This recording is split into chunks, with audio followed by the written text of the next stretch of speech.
मेरा मेरी बीवी के साथ झगड़ा हो जाता है। हमारा झगड़ा इसलिए शुरू हुआ था क्योंकि मैंने जो पैसे कंपनी के एम्प्लॉयज को सैलरी देने के लिए बचा के रखे थे, उसने वो पैसे अपने मेकअप और अपनी शॉपिंग पे खर्च कर दिया। ये सुनने के बाद मुझे काफी गुस्सा आता है। मैं उससे कहता हूँ काफी सारे लोग अपनी सैलरी का इंतजार कर रहे हैं, उन्हें पैसे देने के लिए हमने जो घर पिछले साल खरीदा था उसे बेचना पड़ेगा। ये सुनने के बाद मेरी बीवी गुस्से में कहती है हम वो नहीं बेच सकते। मैं उससे कहता हूँ वो घर मैंने अपने खुद के पैसों से खरीदा था, तो तुम मुझे मत बताओ कि मुझे क्या करना है। पर तभी मेरी बीवी मुझे बताती है मैंने वो घर मेरे छोटे भाई को दे दिया। उसके बाद वो अपना पर्स उठाती है और गुस्से में मुझसे कहती है तुम मेरे सामान को हाथ नहीं लगा सकते। मुझे काफी गुस्सा आता है और उससे वो पर्स मैं छीनने लगता हूँ। मैं अपनी ताकत का इस्तेमाल करके उससे वो पर्स छीन लेता हूँ और उस पर्स को चेक करने लगता हूँ क्योंकि उस घर के डॉक्यूमेंट्स उसके पर्स में थे। पर जैसे ही मैं पर्स चेक करता हूँ मुझे कुछ नहीं मिलता। मेरी बीवी मुझे बताती है मैंने तुमसे कहा तो मैंने वो घर अपने भाई को दे दिया है, हम उस घर में उसकी शादी करेंगे, तुम वैसे भी मुझे पैसे नहीं देने वाले थे। ये सुनने के बाद मेरा दिमाग चलना बंद हो जाता है, मुझसे और बर्दाश्त नहीं होता। मैं उससे कहता हूँ मैं तुम्हें डिवोर्स दे रहा हूँ। ये सुनते ही मेरी बीवी हैरान हो जाती है। वो कहती है आखिर तुम क्या कह रहे हो। मैं सोफे से उठता हूँ और कहता हूँ मुझसे अब और नहीं होगा, मैं तुम्हारे साथ और नहीं रह सकता। मैं सच में तुम्हारे प्यार में अंधा हो चुका था। और ये कहकर मैं अपने घर से निकल जाता हूँ। मैं रास्ते में चलते चलते काफी सोच विचार में था। मैं इतनी गहरी सोच में था कि मुझे पता भी नहीं चलता कि मैं कब रोड के बीच में आ चुका हूँ। मैं रोड पर चल ही रहा होता हूँ तभी एक कार मुझे आकर ठोकर मार देती है। मेरा फोन उस टक्कर की वजह से मेरे हाथ से छूटकर हवा में उड़ने लगता है। मेरी आंखों के सामने अंधेरा छा जाता है। मुझे कुछ चीजें दिखाई देती हैं। एक आवाज मुझे सुनाई देती है।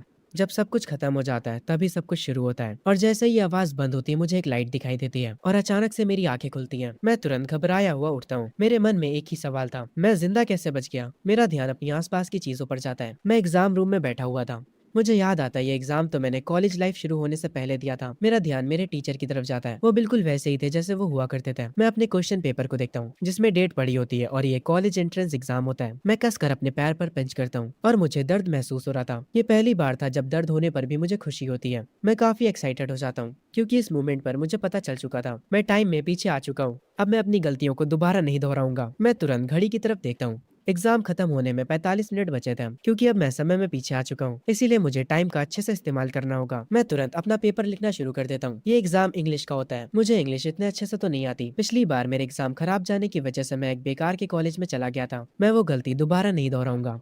मैं क्वेश्चन पेपर को अच्छे से देखने लगता हूँ क्योंकि मेरे पास मेरी पिछली जिंदगी की मेमोरीज है, इसीलिए मैं याद करने की कोशिश करने लगता हूँ कि सही आंसर्स कौन से हैं। मैं अपने दिमाग पर काफी ज्यादा जोर डालता हूँ और धीरे धीरे करके मुझे सारे आंसर सही याद आने लगते हैं। मैं हर एक आंसर को सही लिखना शुरू कर देता हूँ। मैं अपने मन में सोचे जा रहा था, मुझे यकीन नहीं हो रहा कि मुझे सारे आंसर याद आ गए। शायद से भगवान ने मुझे एक और मौका दिया है। मैं तुरंत अपना एग्जाम लिखना शुरू कर देता हूँ बिना किसी देरी के। टीचर सारे लोगों पर ध्यान दे रहे होते हैं ताकि कोई चीटिंग ना कर सके। मेरा पेपर कुछ देर में हो जाता है। मैं अपने मन में सोच रहा होता हूँ इस बार मैंने पूरा पेपर सही करा है, अब मुझे उस बेकार के कॉलेज में नहीं जाना पड़ेगा। पूरा पेपर करने के बाद मैं बैठकर आराम करने लगता हूँ। तभी एग्जाम की जो बेल होती है वो बज जाती है, यानी एग्जाम खत्म हो चुका है। मैं तुरंत एग्जाम रूम से बाहर आता हूँ और हॉल में चलते हुए सोच रहा होता हूँ इस बार मुझे फ्यूचर में क्या बनना चाहिए। मैं गया जो कि पिछली जिंदगी में मेरी बीवी थी, मैं इस बार उसे अपनी जिंदगी खराब करने नहीं दूंगा। मेरा नाम है शुयान और मैं टाइम में पीछे आ चुका हूँ। मेरे चेहरे पर एक अजीब सी मुस्कान होती है, मानो जैसे मैं बहुत ही ज्यादा खुश हूँ। जब मैं स्कूल से निकलकर आगे जा रहा होता हूँ तभी पीछे से कोई मुझे आवाज देता है, अरे ओए शुयान, मेरे लिए तो रुको।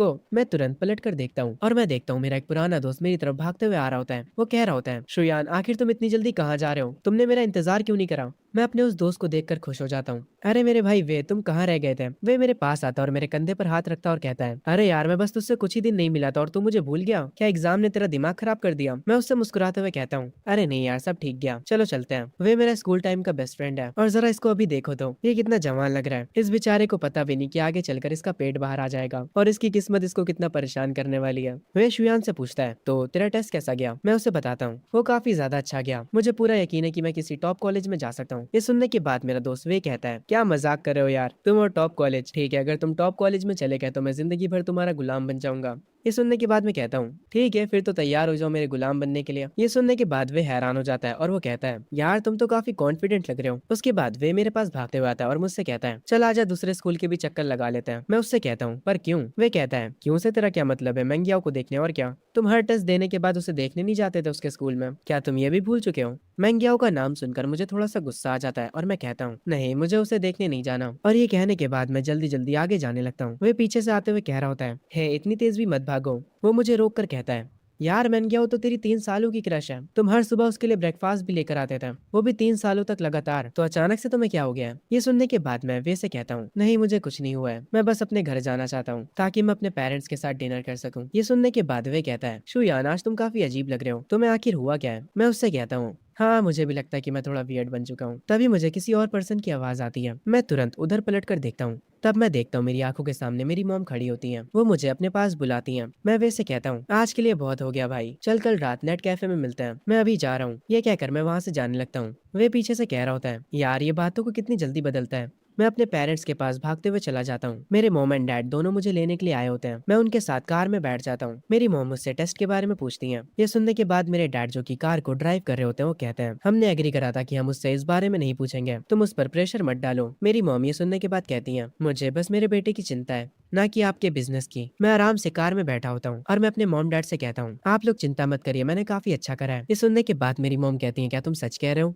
मैं उनसे कहता हूँ, मेरे नंबर एवरेज से ज्यादा आएंगे, मेरे नंबर्स के साथ मैं टॉप यूनिवर्सिटी में भी जा सकता हूँ। ये सुनने के बाद मेरे डैड खुश हो जाते हैं और वो खुशी में कहते हैं, चलो चलते हैं, इसी बात पर कुछ खा कर आते हैं। मेरे बेटे, आज रात मैं तुम्हारे साथ ड्रिंक करूंगा। मेरी मॉम भी काफी खुश होती है और वो कहती है, मुझे पहले से पता था मेरा बेटा बहुत ही ज्यादा समझदार है। मैं अपने मन में सोच रहा होता हूँ, मेरी पिछली जिंदगी में मैंने बहुत सारी बेवकूफी करी थी, इसीलिए आप दोनों को बहुत सारी मुश्किलें उठानी पड़ी थी। मैं दोबारा वो सब गलतियां नहीं करूंगा। बाहर खाना खाने के बाद हम अपने घर पर वापस आ जाते हैं। मैं टॉवल से अपना चेहरा पोंछ रहा होता हूँ। मैं मिरर में खुद को देखने लगता हूँ। अपने मन में सोचता हूँ, मुझे काफी अच्छा लग रहा है क्योंकि मेरी बॉडी वापस से पहले जैसी हो गई है। मैं मिरर में खुद को देखकर काफी ज्यादा खुश हो जाता हूँ। मैं वॉशरूम की लाइट्स को टर्न ऑफ करता हूँ और अपने मन में सोच रहा होता हूँ, मैं क्या हो, तुम इतनी भी कुछ खास नहीं थी, पर पता नहीं क्यों मुझे तुमसे प्यार हो गया, क्योंकि उसने मुझे कभी मना नहीं करा था, इसीलिए मुझे लगा था कि वो मुझे पसंद करती थी। पर अब मुझे समझ आ रहा है कि वो बस मुझे बेवकूफ बना रही थी। मैं बस उसका बैकअप प्लान था। मैं अपने कमरे में जाकर एक चेयर पर बैठ जाता हूँ और अपने फोन को चेक करने लगता हूँ। मैं देखता हूँ मैंने मैंगियो का नाम बेबी करके सेव कर रखा था, जो कि मुझे अब काफी ज्यादा क्रिंज लगता है। मैं तुरंत सेवेड कॉन्टैक्ट्स में जाकर वो नाम हटा देता हूँ। तभी मुझे मैंगियो का मैसेज आता है, जो कि उस मैसेज में कह रही होती है, तुम आज मुझसे मिलने क्यों नहीं आए? मैं अपने मन में सोचता हूँ, फाइनली इस महारानी को रियलाइज हो गया कि मैंने इसका पीछा करना बंद कर दिया है। मैं मैंगियो का जवाब देते हुए कहता हूँ, मेरे पास टाइम नहीं था। हम मैंगियो को देखते हैं जो कि अपने घर पर बैठी होती है और वो ये मैसेज देखकर गुस्सा हो जाती है और वो कहती है, तुम कैसे बेवकूफ हो, अगर तुम ऐसे ही मुझसे बात करने वाले हो तो मैं तुमसे बात करना बंद कर दूंगी। ये कहकर मैंगियो अपना फोन रख देती है। मैं तुरंत उसका ये मैसेज देखता हूँ और रिप्लाई में कहता हूँ, मुझे कोई दिक्कत नहीं है। उसके बाद मैं भी अपना फोन रख देता हूँ और जाकर विंडोज की तरफ खड़ा हो जाता हूँ। मैं अपने आप से कह रहा होता हूँ, कॉलेज एंट्रेंस एग्जाम सिर्फ मेरा पहला स्टेप है। इन दिनों सिर्फ डिग्री से कुछ नहीं होता। काश मुझे लॉटरी के नंबर्स याद आ जाए। ई कॉमर्स भी काफी बढ़िया चीज है। मैं यूट्यूबर बनकर वीडियोस भी बना सकता हूँ और लाइव स्ट्रीम भी कर सकता हूँ, पर वो सब अभी से करना काफी जल्दी हो जाएगा। अभी 2040 चल रहा है। ओह, मुझे याद आया, एक स्टॉक काफी ज्यादा फटा था 2014 से लेकर 2015 तक। हाँ, मुझे सही चीज याद आई, स्टॉक मार्केट। वो स्टॉक्स 2000 पॉइंट्स से बढ़कर 5000 पॉइंट्स तक पहुंच गए थे। अगर कोई गधा भी वो स्टॉक्स खरीद लेता है तो वो बहुत अमीर बन जाएगा। पर स्टॉक को खरीदने के लिए मुझे पैसे चाहिए होंगे। मुझे किसी भी तरह पैसों का जुगाड़ करना होगा। मैं अपने कमरे से बाहर निकलता हूँ और मैं देखता हूँ मेरी मॉम हॉल में सोफे पर बैठकर किताब पढ़ रही होती हैं। मैं तुरंत उनके पास जाता हूँ और जमीन पर बैठ जाता हूँ और उन्हें मस्का लगाते हुए कहता हूँ, मेरी प्यारी और अच्छी मदर, मेरी बात सुनिए, क्या मैं आपसे किसी चीज के बारे में बात कर सकता हूँ? मेरी मॉम कंफ्यूज हो जाती है और वो कहती है, तुम्हें किस बारे में बात करनी है?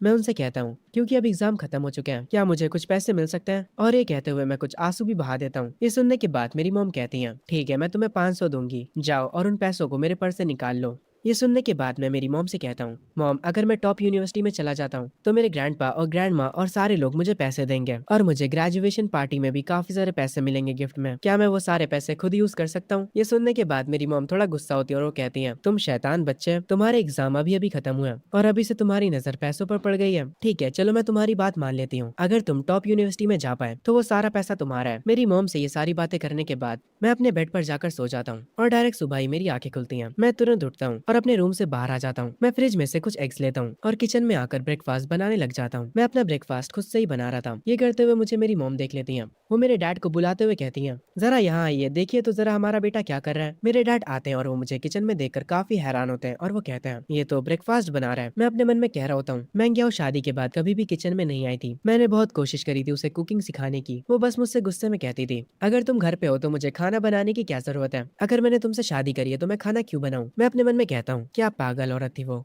मैं अपने हाथों से बनाया हुआ खाना टेस्ट करता हूँ और वो काफी अच्छा बना होता है। मैं टेबल पर सबके लिए ब्रेकफास्ट लगा देता हूँ। मेरी मॉम डाइनिंग टेबल पर बैठकर मेरे डैड से कहती हैं, क्या ये हमारे बेटे का कोई डुप्लीकेट तो नहीं है? मैं उन लोगों से कहता हूँ, जल्दी से अपना नाश्ता फिनिश करिए वरना आप लोगों को काम के लिए देर हो जाएगी। मेरे डैड को मेरे हाथों का खाना काफी अच्छा लगता है और वो कहते हैं, शुयन, ये सब तुमने काफी मजेदार बनाया। आखिर तुमने कुकिंग करना कब सीखा? मैं अपने फोन को हाथ में उठाता हूँ और कहता हूँ, मैंने खाना बनाना फोन पर देखकर सीखा है। मैं अपने मन में कहता हूँ, अभी तक मैंने बस एक बार ही ब्रेकफास्ट बनाया है और ये लोग इतना ज्यादा खुश हो गए। मैं पहले कितना बेकार बेटा हुआ करता था। मैं बाहर वालों की सेवाएं करता था और अपनी फैमिली को बेकार ट्रीट करता था। तभी मेरी मॉम मुझसे पूछती है, शुयन छुट्टियों के लिए तुम्हारा क्या प्लान है? तभी सीन शिफ्ट होता है मैंगियाओ पर। वो अपना फोन उठाती है और शुयन के साथ अपनी चैट्स देखती है। शुयन ने अभी तक उसको कोई भी मैसेज नहीं किया होता। वो समझ नहीं पा रही थी कि आखिर शुयन को हुआ क्या है। वो शुयन को मैसेज करते हुए कहती है, आखिर चल क्या रहा है? क्या तुम आज भी मुझसे मिलने नहीं आने वाले हो? अगर तुम आज नहीं आए तो मैं कभी भी तुमसे बात नहीं करूंगी। मैंगियाओ काफी ज्यादा गुस्सा होती है। सीन वापस से शुयन के ऊपर शिफ्ट होता है।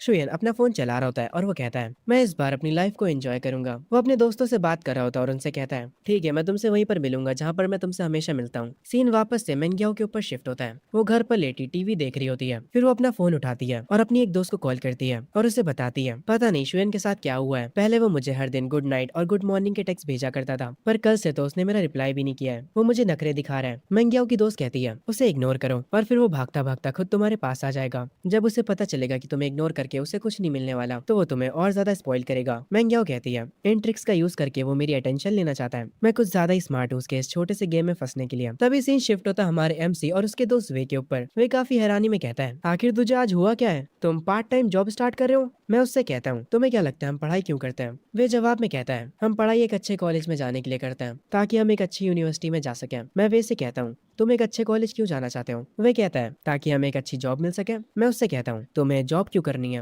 वे थोड़ा हैरान होता है और कहता है, ताकि हम पैसे कमा सके। मैं एक्साइटेड हो जाता हूँ और उससे कहता हूँ, अब तुम आए हो ना काम की बात पे, पैसा कमाना ही मैटर करता है। ये सुनने के बाद वे हैरान हो जाता है। मैं आगे चलते हुए उससे कह रहा होता हूँ, अगर तुम अभी कोई पार्ट टाइम जॉब नहीं ढूंढ लेते तो जब कॉलेजेस की छुट्टियां चालू होंगी तब तुम्हें कोई भी जॉब नहीं मिलने वाली। मैं एक शॉप पर रुकता हूँ और उनसे कहता हूँ, प्लीज हमारे लिए 2 लेमन लेकर आइए। वो शॉपकीपर कहती है, आपकी 2 ड्रिंक्स के हुए $16। ये सुनने के बाद मैं वे से कहता हूँ, चल बे वे पैसे निकाल, आज मेरी ड्रिंक के पैसे तुम दोगे। जब मैं अमीर हो जाऊंगा तब मैं तुम्हें $30 की स्टारबक्स की कॉफी पिलाऊंगा। वे बेचारे को घंटा को समझ नहीं आता। वो ड्रिंक्स के पैसे दे देता है। ये लोग आगे चलकर एक जगह पर बैठकर अपनी ड्रिंक्स पीने लगते हैं। अरे शुयन, मैं तुझे कुछ बताना चाह रहा था। मेरे पेरेंट्स ने मुझसे कहा है कि अगर मैं टॉप कॉलेज में चला जाता हूँ तो वो मुझे अच्छे खासे पैसे देंगे। ये सुनने के बाद मैं कहता हूँ, पर तुम अच्छे कॉलेज में नहीं जाने वाले, उम्मीद छोड़ दो। वे कहता है, तुम्हें कैसे पता मैं टॉप कॉलेज में नहीं जाने वाला? मैं उससे कहता हूँ, असल में मुझे कल रात सपना आया था कि बहुत मुश्किल से ही तुम सेकंड ईयर पर पहुंचे हो और मैंने अपने सपने में तुम्हारी बीवी को भी देखा और ये भी देखा कि वो तुम पर चीट कर देती है। ये सुनने के बाद वे गुस्सा हो जाता है और वो कहता है,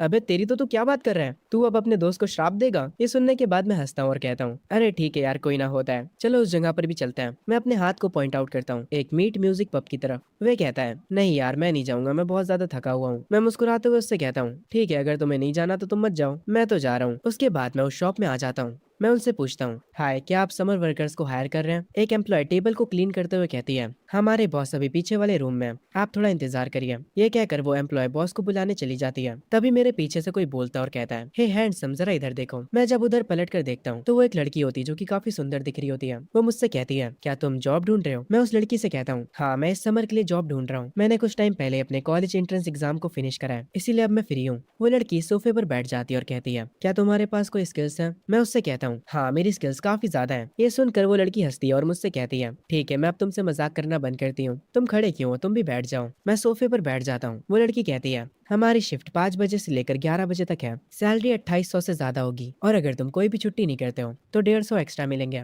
ये ऑफर कैसा है? ये सुनने के बाद मैं अपने मन में सोचने लग जाता हूँ, इस हिसाब से मुझे हर दिन 6 घंटे काम करना पड़ेगा। ये जॉब बाकी की जॉब से इजी है और सैलरी भी काफी ज्यादा है। मैं बिना देर करे उस लड़की से कहता हूँ, मुझे कोई दिक्कत नहीं है, तो मैं काम कब से शुरू कर सकता हूँ? वो लड़की मुझसे कहती है, तुम आज से ही काम स्टार्ट कर सकते हो। मैं ये सुनकर थोड़ा हैरान होता हूँ और उस लड़की से कहता हूँ, क्या मैं कल से नहीं शुरू कर सकता? असल में मुझे पहले अपनी फैमिली से बात करनी होगी। वो लड़की कहती है, ठीक है, कोई बात नहीं। मैं उस लड़की को अपना नाम बताता हूँ और उससे कहता हूँ, आपका नाम क्या है बॉस लेडी? वो कहती है, मेरा नाम पे यूवी है। मैं उस शॉप से निकलते हुए कहता हूँ, तो मैं आपसे कल मिलता हूँ मिस यूवी। जब हमारा एमसी यहाँ से जा रहा था तब वो लड़की यानी यूवी अपने मन में कह रही होती है, एक्चुअली हमारे पास लोगों की कमी नहीं है, पर इस जैसे लड़के का यहाँ होना काफी मजेदार होगा। मैं तुरंत अपने दोस्त वे के पास जाता हूँ और उससे कहता हूँ, मुझे नौकरी मिल गई, चलो अब यहाँ से चलते हैं। वे ये सुनने के बाद काफी हैरान होता है और वो कहता है, तूने क्या कहा? क्या जॉब पाना इतना ईजी होता है? मैं उससे कहता हूँ, और क्या, तुमने मौका गवा दिया। जो वहाँ की ओनर है वो काफी ज्यादा हॉट है, वो काफी ज्यादा सुंदर है और उसकी आवाज काफी प्यारी है। उसके बाल बहुत लंबे हैं और वो खुद भी काफी लंबी है। ये सुनने के बाद वी कहता है, अरे यार मुझे भी उससे मिलवाओ। ये सुनने के बाद मैं कहता हूँ, हाँ हाँ, सपने मत देखो, खुद से जाओ अगर तुम्हें उससे देखना है तो। ये सुनने के बाद वे कहता है, अरे यार चलो भी ना। मैं वे से कहता हूँ, हे वे, तुम अमीर बनना चाहते हो? वे कहता है, ऑफ कोर्स यार। मैं वे से कहता हूँ, तो मुझे कुछ पैसे उधार दे दो। ऐसा तो मेरे दोस्त भी करते हैं मेरे साथ। खैर, स्टोरी पर वापस आते हैं। मैं वे से कहता हूँ, मैं तुम्हें अगले साल डबल पैसे वापस करूंगा। वे कहता है, तुम क्या करने वाले हो? मैं उससे कहता हूँ, मुझे एक जगह के बारे में पता है, एक इंटरनेट कैफे जहाँ पर अगर तुम 500 डिपॉजिट करोगे तो तुम्हें 1000 का बोनस मिलेगा। वे ये सुनने के बाद कहता है, तुम मुझसे मजाक करना बंद करो। मैं वे को एक पेड़ की तरफ इशारा करते हुए कहता हूँ, तुम्हें वो पत्ती दिख रही है जो सबसे ऊपर है? अगर तुमने उसे छू लिया तो तुम बॉस हो। वे और मैं तुरंत जाकर उस पत्ती को छूने के लिए जंप करने लगता है। मुझे काफी मजा आ रहा था ये करने में। तभी वे उस पत्ती को छू लेता है। हम बैठ जाते हैं। वे मुझसे कहता है, हे शुयन, तुमने वो देखा ना? मैंने उस पत्ती को टच कर लिया था। हम दोनों ही घास पर बैठकर हंसने लगते हैं। तभी मैं वे से कहता हूँ, वे, तुम काफी लकी हो क्योंकि मैं तुम्हारा दोस्त हूँ इस लाइफ में। अगर मैं कभी अमीर बनता हूँ तो तुम भी मेरे साथ हो गया। ये सुनने के बाद वे कहता है, वो तो हमारा फ्यूचर ही बताएगा। सीन शिफ्ट होता है मेरे घर पर। मैं अपने मॉम एंड डैड के साथ बैठा होता हूँ और उन्हें अपनी जॉब के बारे में बता देता हूँ। ये सुनने के बाद मेरी मॉम कहती है, नहीं, तुमने अभी कॉलेज एग्जाम फिनिश करा है तो तुम अभी से ही काम क्यों करना चाहते हो? तुम आराम से बस घर पर मजे करो। मैं मेरी मॉम से कहता हूँ, मॉम, मुझे बस 2 महीनों के लिए काम करना है और उसके बाद जो पैसे मैं कमाऊंगा उससे मैं ट्रैवल करूंगा। ये सुनने के बाद मेरी मॉम कहती है, तुम कहाँ ट्रैवल करना चाहते हो और उसके लिए तुम्हें कितने पैसे चाहिए? वो पैसे मैं तुम्हें दूंगी। मैं अपना सर पकड़ लेता हूँ। मॉम को बनाना कितना मुश्किल है। मैं अपने डैड को आवाज देता हूँ ताकि वो इस मैटर के बीच आ सके। मेरे डैड मेरी बात इशारों से ही समझ जाते हैं। वो मॉम से कहते हैं, शुयान अब बड़ा हो चुका है, काम करने से उसे एक्सपीरियंस मिलेगा, इसीलिए ज्यादा चिंता करना बंद करो। ये सुनने के बाद मॉम कहती है, तो अब तुम दोनों आपस में मिल गए हो? वो गुस्सा हो जाती है। मैं मॉम से कहता हूँ, मॉम रिलैक्स हो जाइए, अगर डैड और आपकी फाइट होती है तो मैं आपकी साइड लूंगा। ये सुनने के बाद डैड कहते हैं, अरे तुम कितने पलटू आदमी हो यार, मैं यहाँ पर तुम्हारे लिए बात कर रहा हूँ और तुम मेरे ही खिलाफ चले गए। इस फैमिली मूवमेंट में सब हंसने लगते हैं। तभी शुयन को उसके दोस्त का मैसेज आता है। उस मैसेज में लिखा होता है, क्या तुमने ग्रुप चैट चेक करी? 2 दिनों बाद क्लास के सारे लोग मिल रहे हैं, हम वहाँ पर कैरियोके जाएंगे और साथ में डिनर भी करेंगे। शुयन अपने दोस्त से कहता है, मैं अभी बिजी हूँ, तुम पार्टी के लिए भी बिजी हो? मैंग्याओ भी वहाँ पर आएगी? मैं रिप्लाई में अपने दोस्त को कहता हूँ, वो आए या ना आए मुझे उससे क्या। मेरा दोस्त मुझे कहता है, बस भी कर यार, नॉन चैलेंट बनने की एक्टिंग मत कर। अगर ऐसा ही है तो दोबारा तो कभी महंगियाओं से बात मत करना। मैं अपने फोन को साइड में रख देता हूँ और अपने कंप्यूटर को देखने लग जाता हूँ। तभी सीन शिफ्ट होता है अगले दिन उसी शॉप में। शुयन यहाँ पर आ चुका होता है। वो कहता है, बॉस मैं आ गया। मेरी बॉस कहती है, ओह तुम तो सच में आ गए। इस जमाने के बच्चे कोई काम को ज्यादा दिनों तक नहीं करते हैं। मैं ये सुनने के बाद उनसे कहता हूँ, मैं हमेशा अपने प्रोमिसेस निभाता हूँ। ये सुनने के बाद मेरी बॉस स्माइल करती है और मुझसे कहती है, तुम्हारा काम सिंपल है, बस कुछ ड्रिंक्स को सर्व करना और बाकी साफ सफाई करना। जाओ और पहले जाकर यूनिफॉर्म पहन लो। बॉस के ये कहने के बाद मैं चेंजिंग रूम में आ जाता हूँ और काम पर की यूनिफॉर्म पहन लेता हूँ। मैं बाहर निकलता हूँ और सारी चीजों को सेट करना शुरू कर देता हूँ। मैं देखता हूँ यहाँ पर बहुत सारे कस्टमर्स आए होते हैं। 2 लड़कियां ड्रिंक्स कर रही होती हैं और एक कपल भी आया होता है। तभी मेरी बॉस मुझसे पूछती है, शुयान तुम्हारी कोई गर्लफ्रेंड है? मैं उनसे कहता हूँ, नहीं मेरी कोई गर्लफ्रेंड नहीं है। उस कपल को देखते हुए मैं अपने मन में सोचता हूँ, पहले मेरा प्यार सिर्फ और सिर्फ मैंग्याओ के लिए हुआ करता था, मैं किसी और पर ध्यान भी नहीं देता था। मेरी बॉस मुझसे कहती है, पर तुम तो बहुत हैंडसम हो, क्या स्कूल में लड़कियां तुम्हारे पीछे नहीं पड़ी थी? मुझे पक्का पता है तुम्हारे पीछे बहुत सी लड़कियां पागल होंगी, इसीलिए मुझसे झूठ मत बोलो। मैं ये सुनने के बाद बॉस से कहता हूँ, अरे कसम से मेरी कोई गर्लफ्रेंड नहीं है। अगर मैं सच बोलूँ तो मुझे नहीं लगता किसी को डेट करना कोई अच्छी चीज होती है। ये सुनने के बाद मेरी बॉस कहती है, तुम्हें डेटिंग करना पसंद नहीं है तो फिर तुम्हें क्या करना पसंद है? मैं मेरी बॉस से कहता हूँ, मुझे पैसे पसंद है, और मैं हंसने लगता हूँ। ये सुनने के बाद मेरी बॉस कहती है, तुम सच में कितने बड़े पागल हो पैसों के पीछे, जबकि अभी तुम बस एक हाई स्कूलर हो। तभी यहाँ पर एक पर्सन आता है जिसके पास गिटार होता है। वो तुरंत माइक की ओर जाता है और परफॉर्म करना शुरू कर देता है। एक एम्प्लॉय बॉस से कहती है,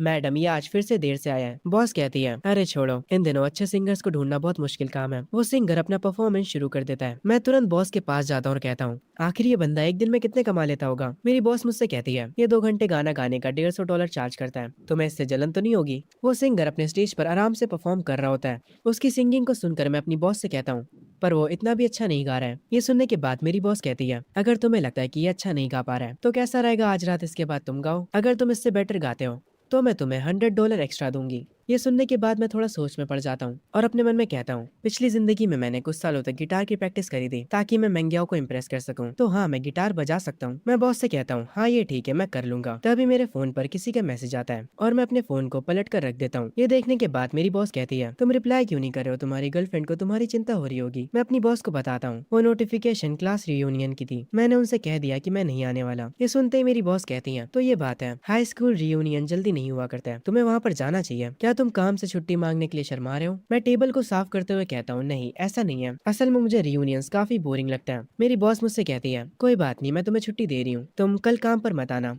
वैसे भी अगर एक पर्सन गायब होगा तो शॉप को कोई नुकसान नहीं होगा।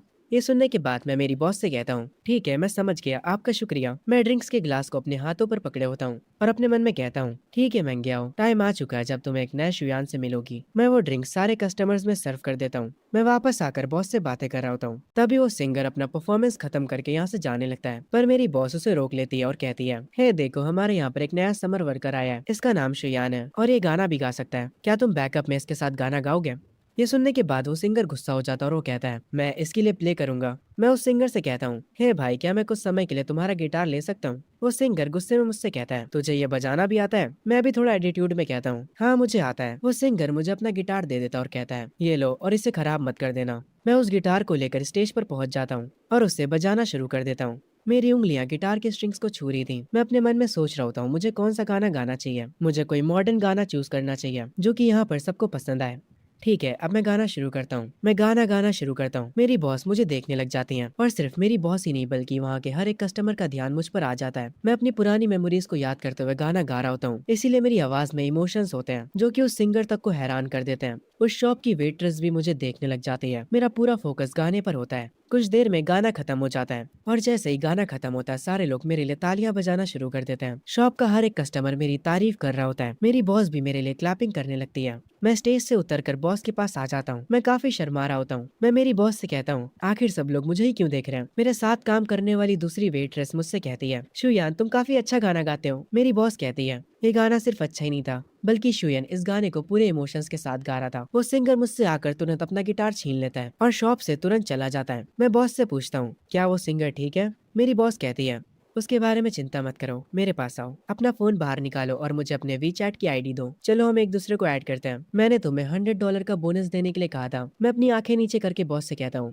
उसकी कोई जरूरत नहीं है बॉस, आपको मुझसे फॉर्मल तरीके से बात करने की जरूरत नहीं है। मैं तुरंत अपना फोन निकाल लेता हूँ। मेरी बॉस कहती है, फिर भी मैंने जो कह दिया वो कह दिया, मैं अपने वादों से पीछे नहीं हटती। तभी से ही शिफ्ट होता है मंग्याओं के ऊपर, जो कि सोच रही होती है, आखिर उसने मुझे अभी तक मैसेज क्यों नहीं करा? वो कर क्या रहा है? क्या वो मुझे पसंद नहीं करता? वो अपने लैंप को ऑन करती है और अपना फोन उठाकर शुयान को मैसेज करते हुए कहती है, क्या तुम कल रात रियूनियन में आ रहे हो? वो मैसेज शुयान के फोन पर आता है। इस वक्त वो वॉशरूम में नहा रहा होता है। मैंग्याओ उसके मैसेज का बेसब्री से इंतजार कर रही होती है। शुयान जाकर अपना फोन उठाता है। मैंग्याओ अपने फोन को घूरे जा रही होती है। शुयान अपने टेबल पर आकर बैठता है और मैसेज में कहता है, इसके बारे में कल बात करते हैं। उसका रिप्लाई देखकर मैंग्याओ उससे पूछती है, क्या तुम कल शाम को फ्री हो? शॉपिंग पे चलना चाहोगे? शुयान कहता है, देखते हैं, और ये कहकर शुयान सो जाता है। मैंग्याओ भी अपने बेड पर लेटी होती है, पर वो काफी गुस्से में होती है। वो अपने बेड से उठ जाती है और कहती है, मुझे काफी गुस्सा आ रहा है, वो बदल गया है, इसीलिए मैंने पहले उसे मैसेज करा पर उसने मुझे अच्छे से रिप्लाई भी नहीं दिया। मैंग्याओ ये सब अपनी दोस्त को बता रही होती है। उसकी दोस्त मैसेज में रिप्लाई देती है और कहती है, तुम होल्ड बैक क्यों नहीं कर पा रही हो? तुम बस उसे इग्नोर करो, वो बस नखरे दिखा रहा है। मैंग्याओ अपनी दोस्त से कहती है, तो अब मैं क्या करूँ?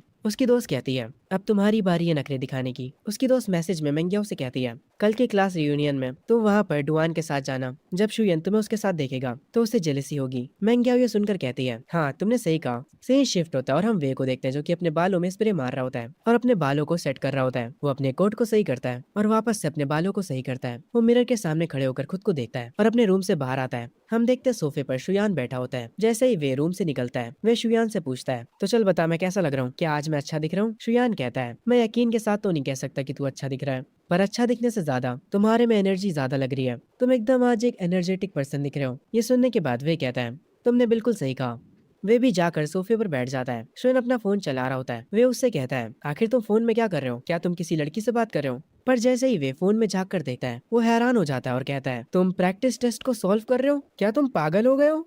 हमारे कॉलेज एंट्रेंस एग्जाम खत्म हो चुके हैं। ये सुनने के बाद मैं कहता हूँ, अरे यार तुम खुद से कुछ भी मत सोचा करो, ये फॉर्म ड्राइविंग टेस्ट के लिए है। जब हम कॉलेज चले जाएंगे तो इन सब के लिए हमारे पास टाइम नहीं होगा। ये सुनने के बाद वे थोड़ा घबरा जाता है और वो कहता है, हे शुयान, क्या मैंग्याओ ने तुम्हें छोड़ दिया है और उसी वजह से तुम पागल हो गए हो? मैं अभी भी फोन में फॉर्म भर रहा होता हूँ और वे से कहता हूँ, मैंने तुमसे कहा तो था मुझे मैंग्याओ से कोई मतलब नहीं है। ये सुनते ही मेरा दोस्त वे कहता है सच में? मुझे यकीन नहीं होता। सीन शिफ्ट होता हाई स्कूल के बाहर। सारे स्टूडेंट्स रियूनियन के लिए यहाँ पर आ चुके होते हैं। शुयान अभी भी अपने फोन में लगा होता है। वे मॉनिटर से कहता है, मॉनिटर ऑलरेडी 5 बज चुके हैं, चलो भी अब कुछ खाने चलते हैं। मॉनिटर किसी को फोन लगा रहा होता है। वो वे से कहता है अभी भी मियोंग और शियान और डुआन मिसिंग है, तुम लोगों को पता है वो कहाँ पर है? ये सुनने के बाद शुयान कहता है मुझे कैसे पता होगा। तभी बाकी के कुछ मिसिंग स्टूडेंट्स यहाँ पर आ जाते हैं, पर यहाँ पर अभी भी मेंग्याओ और डुआन नहीं आए होते हैं। ये देखने के बाद वे हैरान होता है। शुयान अभी भी अपने फोन में कुछ कर रहा होता है और वो इतना ध्यान नहीं देता। तभी मॉनिटर को डुआन की कॉल आती है। वो कॉल पर मॉनिटर से कहता है वो और मेंग्याओ साथ में है, उन्हें आने में थोड़ा टाइम लग सकता है। ये सुनने के बाद मॉनिटर कहता है ठीक है, तो हम लोग पहले पहुंच जाते हैं एंड कुछ खाने के बाद हम कैरियोके जाएंगे। सेम शिफ्ट होता है, ये लोग किसी बढ़िया से रेस्टोरेंट में होते हैं। वे अपनी ड्रिंक को उठाकर कहता है चलो सारे के सारे चीयर्स करते हैं। सब लोग यहाँ पर डिनर एंजॉय कर रहे होते हैं। यहाँ पर बहुत सारे स्टूडेंट्स होते हैं। उसके बाद ये लोग कैरियोके में जाते हैं। सब लोग बारी बारी से गाना गा रहे होते हैं और एकदम हंसी मजाक का माहौल बना होता है।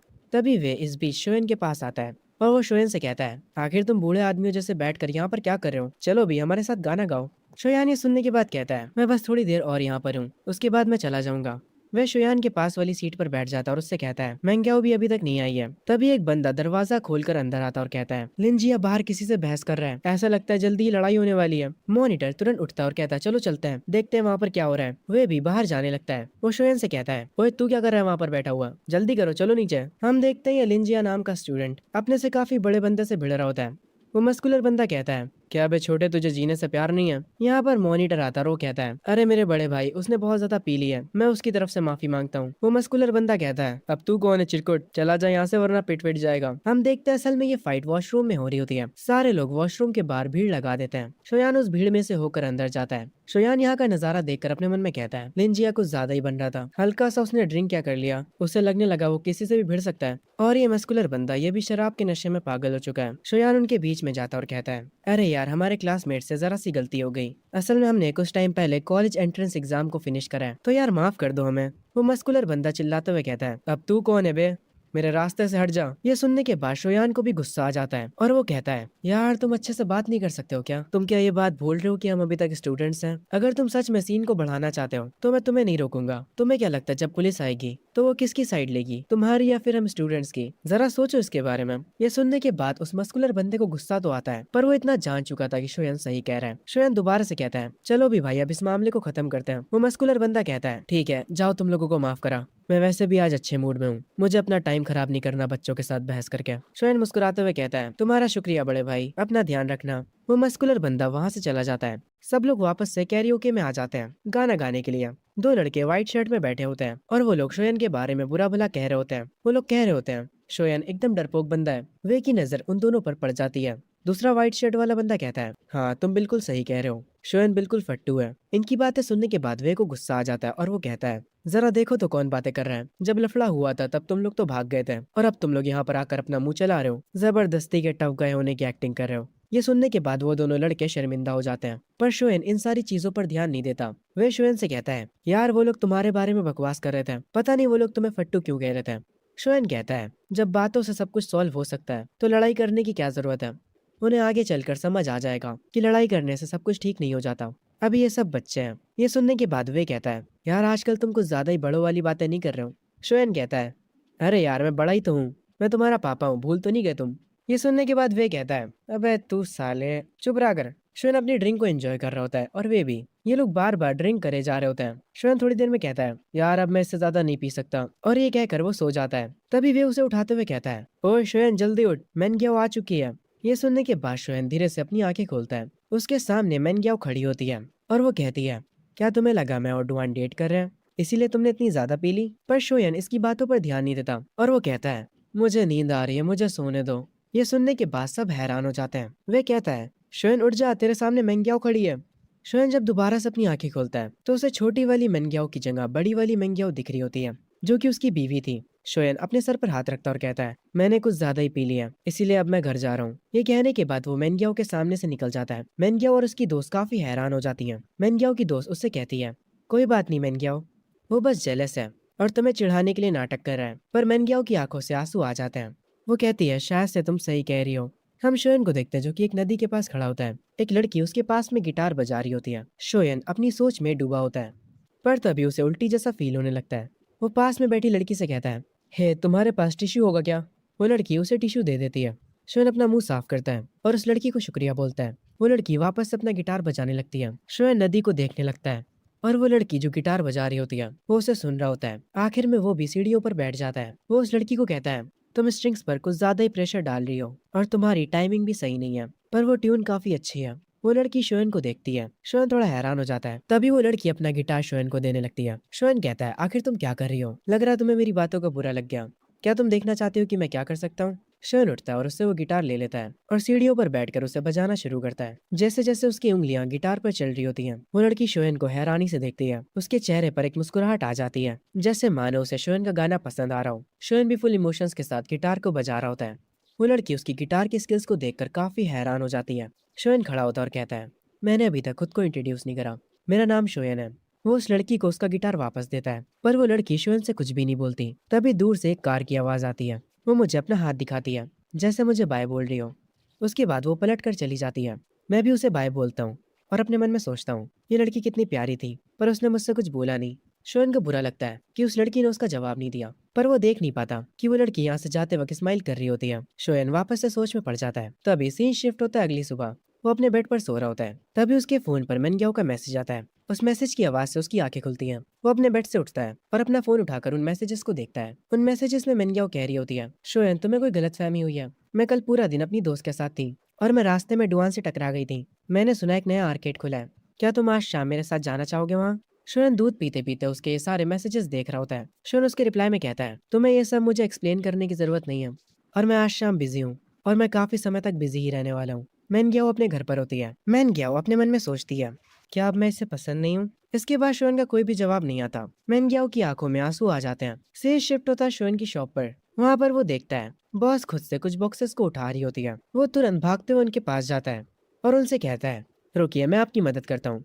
उसके बाद शोएन इस काम में उनकी मदद कराता है। वो एक एक करके सारे बॉक्सेस को उनकी जगह पर रख देता है। बॉस एक वेटरेस से कहती है, देखा शोएन हमारे कितने काम आ रहे हैं। वो शोएन के पास जाती हैं और कहती हैं, इसको ही टीम वर्क कहते हैं, इससे चीजें आसान हो जाती हैं। वो दोनों स्माइल करते हैं। पीछे से वेटरेस कह रही होती है, समर के बाद शोएन जॉब छोड़कर चला जाएगा, ये कितना बुरा होगा। शोएन की बॉस उससे कहती हैं, तुम किस कॉलेज में जाने का प्लान कर रहे हो? शोएन कहता है, मैं शंघाई में जाने की कोशिश कर रहा हूँ। ये सुनकर उसकी बॉस खुश होती है और उससे कहती हैं, उसके लिए तुम्हें टॉप स्कोर चाहिए। समझ में आया? अगर मेरी उम्र 10 साल कम होती तो मैं सच में तुम्हारे पीछे पागल होती। ये सुनने के बाद शोएन स्माइल करता और कहता है, एक्चुअली मुझे बड़ी औरतें भी पसंद है, तो कोई दिक्कत की बात नहीं है। बॉस कहती हैं, बस भी करो शोएन, तुम भी ना। तभी हम उस लड़की को देखते हैं जिसने शोएन को अपना गिटार दिया था बजाने के लिए। वो शायद से अपने घर पर होती है। उसके कानों में हेडफोन्स लगे होते हैं और वो म्यूजिक सुन रही होती है। तभी उस लड़की की माँ कहती है, चिंग चिंग क्या तुमने डिसाइड कर लिया कि तुम कौन से म्यूजिक स्कूल जाना चाहती हो? उसकी मॉम उसके पास आकर बैठती हैं और कहती हैं, बेजिंग या फिर शंघाई? वो लड़की कहती है, मैंने अभी डिसाइड नहीं करा है। उसकी मॉम कहती हैं, अगर तुम बेजिंग जाती हो तो मैं तुमसे मिलने के लिए आती रहूंगी। वो लड़की कहती है, मॉम कुछ दिनों में मेरा बर्थडे आने वाला है। उसकी मॉम कहती है, तुम्हें जो भी गिफ्ट चाहिए मैं तुम्हें वो सब खरीद दूंगी। पर पता नहीं क्यों ये लड़की गुस्से में होती है और वो कहती है, मॉम मुझे कुछ भी नहीं चाहिए, मैं बस चाहती हूँ कि आप मेरे साथ रहें। उसकी मॉम थोड़ा निराश होती है और कहती है, चिंचिंग मॉम को बिजनेस ट्रिप के लिए जाना है, और वो भी कल सुबह। वो लड़की कहती है, रहने दीजिए मुझे अब आदत हो गई है। ये कहकर वो लड़की अपने रूम में चली जाती है और सोने की कोशिश करने लगती है। अगली सुबह वो उठती है और खिड़की से बाहर देखने लगती है, पर उसका ये पूरा घर अकेला होता है। वो तो इसे घर भी नहीं कह सकती। वो जब डाइनिंग टेबल पर जाती है तो उसे एक लेटर मिलता है जिसमें उसकी मॉम उसे सॉरी बोल रही होती है बिजनेस ट्रिप पर जाने के लिए। चिंग चिंग उस कागज को फाड़ देती है और उसे कूड़े में फेंक देती है और अकेले बैठकर अपना नाश्ता करती है। और उसके बाद वो गिटार बजाने की प्रैक्टिस करती है। उसे ऐसा महसूस होने लगा था जैसे इस पूरी दुनिया में वो अकेली है। तभी यहाँ पर कोई अपनी कार से आता है और अंदर जाकर उस लिविंग रूम में उस लड़की को गिटार बजाते हुए देखता है। वो जो औरत यहाँ पर आई है वो कुछ भी नहीं बोलती और शांति से उस लड़की को देखती है। उसे थोड़ा उस लड़की के लिए बुरा लगता है। अगला दिन भी सेम होता है। घर में कोई भी मजा नहीं। वो जो औरत यहाँ पर आई थी वो घर में अपना काम करना शुरू कर देती है, पर वो उस लड़की को बिल्कुल भी डिस्टर्ब नहीं करती। दोनों अपने अपने काम से मतलब रखते हैं। वो लड़की शोएन के बारे में सोचने लगती है। तभी वो जो काम करने वाली औरत होती है वो लड़की उससे कहती है, मुझे आज बाहर जाना है। वो औरत कहती है, तुम्हें कहाँ बाहर जाना है? सीन शिफ्ट होता उसी पार्क में जहाँ पर वो लड़की शोएन से मिली थी। वो कह रही होती है, वो लड़का उस दिन के बाद से इस पार्क में नहीं आया, मैं बस किस्मत से उससे मिल गई थी। वो औरत जो उस लड़की के साथ आई होती है वो कहती है, अब हमें घर चलना चाहिए। पर वो लड़की कहती है, चलो कुछ पीने चलते हैं, मुझे एक बार बियर ट्राई करनी है। वो औरत कहती है, मैं एक ऐसी जगह को जानती हूँ जहाँ ज्यादा भीड़ नहीं होती। वो लड़की कहती है, चलो चलते हैं। सीन शिफ्ट होता है शोएन की शॉप पर। वेट्रेस बॉस से कहती है, आज भी वो सिंगर नहीं आया। बॉस कहती है, अरे कोई दिक्कत की बात नहीं है, हमारे पास यहाँ हमारा एक छोटा सिंगर भी तो है। शोएन कहता है, मेरी तरफ ऐसे मत देखो, मैं अभी भी एक बच्चा हूँ। वो वेट्रेस कहती है, हाँ क्यों नहीं, बस कुछ 100 महीने पुराने बच्चे। तभी यहाँ पर वो गिटार वाली लड़की आती है। शोयन उसे देखते ही पहचान जाता है। शोयन को ऐसा कहते देख शोयन की बॉस उससे पूछती है, क्या तुम दोनों एक दूसरे को जानते हो? शोयन कहता है, हम एक दूसरे को जानते हैं और नहीं भी, हम बस कुछ दिनों पहले ही मिले थे। ये कैसा इत्तेफाक है, हम दोबारा से मिल गए। शोयन और चिंग चिंग दोनों एक दूसरे को देखने के बाद काफी सरप्राइज होते हैं। जब वो सब एक टेबल पर बैठ जाते हैं तब शोयन उन्हें ड्रिंक्स ला कर देता है। बॉस शोयन से कहती है, क्या तुम आज कोई गिटार नहीं बजाने वाले? चिंग चिंग इस बात पर अपना सिर हिलाती है, जैसे वो शोयन से कह रही हो कि गिटार बजाओ। शोयन कहता है, ठीक है आज मैं गिटार बजाऊंगा, बस मुझे देखते जाइए, और मैंने सुना है कि आज रात कैश प्राइजेस भी हैं। बॉस कहती है, चिंता मत करो, तुम्हें प्राइजेस जरूर मिलेंगे। ये सुनने के बाद वहां से चला जाता है गिटार बजाने के लिए। वो जाकर स्टेज पर बैठ जाता है, और जब वो गिटार बजा रहा था सारे लोग आपस में बातें कर रहे थे। चिंग चिंग अपना ग्लास उठाती है, वो ड्रिंक को लेकर काफी क्यूरियस होती है। वो एक छोटी सी सिप लेती है। वो अपने मन में सोचती है, आखिर लोगों को ये क्यों पसंद है, ये ड्रिंक बेकार है। चिंग चिंग को ऐसा देखकर वहाँ की बॉस कहती है, क्या हुआ, तुम्हें पसंद नहीं आया? चिंग चिंग अपना सर हिलाती है। बॉस कहती है, इसी को तो ड्रिंक कहते हैं, सबको ये शुरू में बेकार लगती है पर फिर बाद में अच्छी लगने लगती है। शोयन मस्त अपना स्टेज पर गाना गा रहा होता है। चिंग चिंग के साथ जो औरत आई होती है वो शोयन को देखकर अपने मन में कहती है, आखिर ये इस गाने को इतने इमोशंस के साथ कैसे गा पा रहा है, ये तो अभी काफी छोटा है। वो शोयन को देख रही होती है। गाना खत्म होते ही शोयन स्टेज से नीचे आता है। उसकी बॉस कहती है, तुम भी आओ हमारे साथ ड्रिंक करो, तुम्हारा ग्लास उधर रखा है। ये सुनने के बाद शोयन खुश हो जाता है, पर वो गलती से जाकर चिंग चिंग का ग्लास उठा लेता है और उसे पी भी लेता है और उसे एक ही बार में खत्म भी कर देता है। बॉस इसे देखकर काफी हैरान हो जाती है। वो एक ऑकवर्ड स्माइल करने लगती है। चिंग चिंग ब्लश करने लगती है, उसके गाल पूरे लाल हो जाते हैं। वो तुरंत उठकर वॉशरूम की तरफ जाने लगती है। वो जो औरत चिंग चिंग के साथ आई थी उसका नाम वोंग है। वोंग शोन को बताने ही जा रही होती है कि उसने अभी क्या करा है, पर वो सिचुएशन को देखकर रुक जाती है। बॉस शोन से कहती है, तुम्हें क्या लगता है वो लड़की कैसी है? वो काफी सुंदर है ना? शोन कहता है, हाँ वो काफी सुंदर है, मुझे बुरा लग रहा है कि वो बात नहीं कर सकती।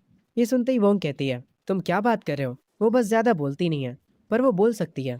तभी चिंग चिंग वॉशरूम से आती है और वोंग से कहती है, चलो चलते हैं। उसकी आवाज सुनने के बाद शोन कहता है, इसकी तो आवाज भी प्यारी है। बॉस शोयन से कहती है, जाओ इन्हें बाहर तक छोड़ कर आओ। शोयन कहता है, मैं समझ गया। शोयन उन्हें उनकी कार तक छोड़ने जाता है। वो चिंग चिंग के लिए कार का गेट भी खोलता है। शोयन चिंग चिंग से कहता है, रात में बाहर मत निकला करो, ये थोड़ा डेंजरस होता है। चिंग चिंग कहती है, मुझे तो तुम डेंजरस लगते हो, क्या तुम अपनी बात कर रहे हो? अभी अंदर शॉप में तुम मुझे घूरे जा रहे थे, यहाँ तक कि तुमने मेरे ग्लास से ड्रिंक किया। शोयन थोड़ा निराश होता और कहता है, ठीक है मैं मान लेता हूँ कि मैं तुम्हें देख रहा था, पर मुझे नहीं पता था कि वो तुम्हारा ग्लास है। चिंग चिंग कुछ नहीं कहती और यहाँ से चली जाती है। शोयन पीछे खड़े उसकी कार को जाते हुए देख रहा होता है। तभी हम कार के अंदर का सीन देखते हैं। चिंग चिंग हंस रही होती है और कहती है, तुम कितने बेवकूफ हो, तुमने सच कितनी जल्दी बोल दिया। हम देखते हैं शोयन को काफी बुरा लगता है, पर वो कुछ बोल भी तो नहीं सकता था। वो वापस से शॉप के अंदर जाता है। उसकी बॉस उससे पूछती है, क्या तुमने उसकी वीचैट की आईडी ली? शोयन कहता है, यार उसके बारे में बात मत करो, वो पक्का मुझे ठरकी समझ रही होगी। बॉस कहती है, मैंने तुम्हें इतनी अच्छी अपॉर्चुनिटी दी थी फिर भी तुम कुछ नहीं कर पाए। शोयन कहता है, अरे यार कोई बात नहीं, वैसे भी मुझे ये सब नहीं करना है। ये सुनने के बाद उसकी बॉस हंसती है। सीन शिफ्ट होता है शोयन के घर पर। उसकी मॉम उससे पूछती है, तो आखिर तुम्हारी समर जॉब है क्या, तुम हर दिन घर देर से आते हो? शोयन कहता है, मैं बार में एक मेल मॉडल बन के काम कर रहा हूँ। ये सुनते ही उसके पेरेंट्स काफी हैरान हो जाते हैं। उसकी मॉम काफी गुस्सा होती है और कहती हैं, तुम्हें पढ़ाने के लिए मैंने इतनी मेहनत करी है और तुम एक ऐसी जॉब कर रहे हो, अब से मुझे मॉम मत कहना। तभी शोयन कहता है, मेरी सैलरी 8,000 है। सैलरी सुनते ही उसकी मॉम का बिहेवियर एकदम से बदल जाता है और वो कहती हैं, आखिर काम तो काम होता है, तुम्हें वो बस ईमानदारी से करना चाहिए। हम सब मेहनत करके पैसे कमाते हैं तो इसमें कोई बुरी बात नहीं है। बाय द वे क्या हम तुम्हें वहाँ पर देखने आ सकते हैं? शोयन के डैडी सुनकर हैरान हो जाते हैं। तभी शोयन हंसता और कहता है, अरे मॉम मैं बस मजाक कर रहा था, मैं एक लॉन्च बार में बस एक वेटर हूँ। उसकी मॉम हैरान होती है और कहती हैं, तुम शैतान बच्चे। थोड़ी देर बाद शोयन अपने रूम में आ जाता है और वो अपने रूम में आकर ड्राइविंग लाइसेंस के लिए रिसर्च करने लगता है। वो अपनी ड्राइविंग का स्कोर देखता है जो कि 90 होता है। शोयन खुशी में उठता है और कहता है, मैं आज शाम को कुछ जरूरी काम निपटा लूंगा। सीन शिफ्ट होता है चिंग चिंग पर, जो कि अपने शूज के लेस बांध रही होती है। वो अपनी केयर टेकर मिस वोंग से कहती है, मैं कुछ समय के लिए बाहर जा रही हूँ। मिस वोंग उससे कहती है, और तुम कहाँ जा रही हो? चिंग चिंग कहती है, पहले तो मैं जाकर अपने डैड से मिलूंगी और उसके बाद कुछ चीजें खरीदने जाऊंगी। मिस वोंग कहती हैं, ठीक है मैं तुम्हारे साथ चलूंगी। क्या तुम्हारे डैड इस वीकेंड भी अपनी कंपनी में? चिंग चिंग कहती है, उन्हें वही होना चाहिए, वैसे भी वो घर से ज्यादा टाइम अपनी कंपनी में बिताता है। सीन शिफ्ट होता है चिंग चिंग के डैड के ऑफिस में और हम देखते हैं यहाँ पर चिंग चिंग आई होती है, पर उसके डैड ने उसे नोटिस भी नहीं करा होता। उसके डैड पीछे मुड़ते हैं और अपनी बेटी को देखते हैं। वो उससे कहते हैं, तुमने दरवाजे पर नॉक क्यों नहीं करा, और तुम यहाँ पर क्या कर रही हो? तुम्हारी माँ ने कहा कि तुम आर्ट स्कूल में स्टडी करना चाहती हो, पर मुझे लगता है कि तुम्हें अब्रॉड में स्टडी करना चाहिए। चिंग चिंग गुस्से में कहती है, आपको लगता है कि अगर मैं यहाँ रही तो मैं आपके दूसरी औरतों के साथ अफेयर के बीच में आ जाऊंगी। चिंग चिंग के डैड कहते हैं, मैंने तुमसे पहले ही कहा था बेटा, तुम्हारी मॉम और मैंने डिवोर्स ले लिया एक दूसरे से, काम की वजह से। वो सब छोड़ो, आज तुम्हें मुझसे क्या काम है? चिंग चिंग कहती है, आज रात आप फ्री हैं? चिंग चिंग के डैड कहते हैं, आज रात मेरी एक बहुत ही इंपॉर्टेंट मीटिंग है। चिंग चिंग कहती है, आप कभी फ्री भी होते हैं? और वो यहाँ से जाने लगती है, पर तभी उसके डैड उसका हाथ पकड़ लेते हैं। चिंग चिंग गुस्से में अपने हाथ को छुड़ाते हुए कहती है, मुझे टच मत करिए, आपके लिए मीटिंग ज्यादा जरूरी है मुझसे। आपको तो ये भी नहीं पता कि आज क्या है। और ये कहकर चिंग चिंग यहाँ से चली जाती है। उसके डैड सोचते हैं, आज कौन सा दिन है? वो अपने दिमाग पर जोर डालते हैं याद करने के लिए कि आज क्या है। और फाइनली उन्हें याद आ जाता है कि आज उनकी बेटी का बर्थडे है। वो तुरंत कहते हैं, अरे आज तो उसका बर्थडे था। तभी सीन शिफ्ट होता है, हम शोएन को देखते हैं जो कि बैंक आया होता है। वहाँ की एम्प्लॉय शोएन से कहती है, आपका सिक्योरिटी अकाउंट रेडी हो चुका है। और शोएन जिस बैंक में आया होता है वो बैंक और किसी का नहीं बल्कि चिंग चिंग के डैड का होता है। जब वो अपना काम कराकर यहाँ से जा रहा होता है तभी सीढ़ियों से भागते हुए नीचे चिंग चिंग आ रही होती है। वो शोएन से टकरा जाती है। शोएन उसे देखता है और उससे पूछता है, क्या तुम ठीक हो? अरे ये तो तुम हो। पीछे सीढ़ियों से चिंग चिंग के डैड आ रहे होते हैं। चिंग चिंग उन्हें देखती है और फिर वो शोएन से कहती है, कुछ मत कहना। वो शोएन का हाथ पकड़ लेती है। शोएन को कुछ भी समझ नहीं आता और वो अपने मन में कहता है, आखिर यहाँ पर चल क्या रहा है? चिंग चिंग के डैड उसको शोएन के साथ देखकर कहते हैं, अब ये कौन है? चिंग चिंग तुरंत कहती है, ये मेरा बॉयफ्रेंड है और अब हम लोग यहाँ से जा रहे हैं। शोएन को कुछ समझ नहीं आता, वो काफी कंफ्यूज होता है। चिंग चिंग उसे अपनी कार तक ले जाती है। वो उसे अपने कार में बैठने के लिए कहती है और फिर वो मिस वांग से कहती है, आंट वांग अब चलिए चलते हैं। शोएन को चिंग चिंग के साथ देखकर मिस वांग अपने मन में कहती हैं, ये लोग एक साथ क्या कर रहे हैं? और अब तो ये लोग एक दूसरे का हाथ भी पकड़े हुए हैं। शोएन तुरंत चिंग चिंग से पूछता है, हे तुम्हें क्या हुआ है? तुमने मुझे अपना बॉयफ्रेंड कहा? सच में? मैंने कब तुम्हें हाँ कहा? चिंग चिंग कहती है, समझ लो तुमने मुझ पर एक एहसान करा। शोएन हैरान होता और कहता है, मैंने तुम पर एहसान करा?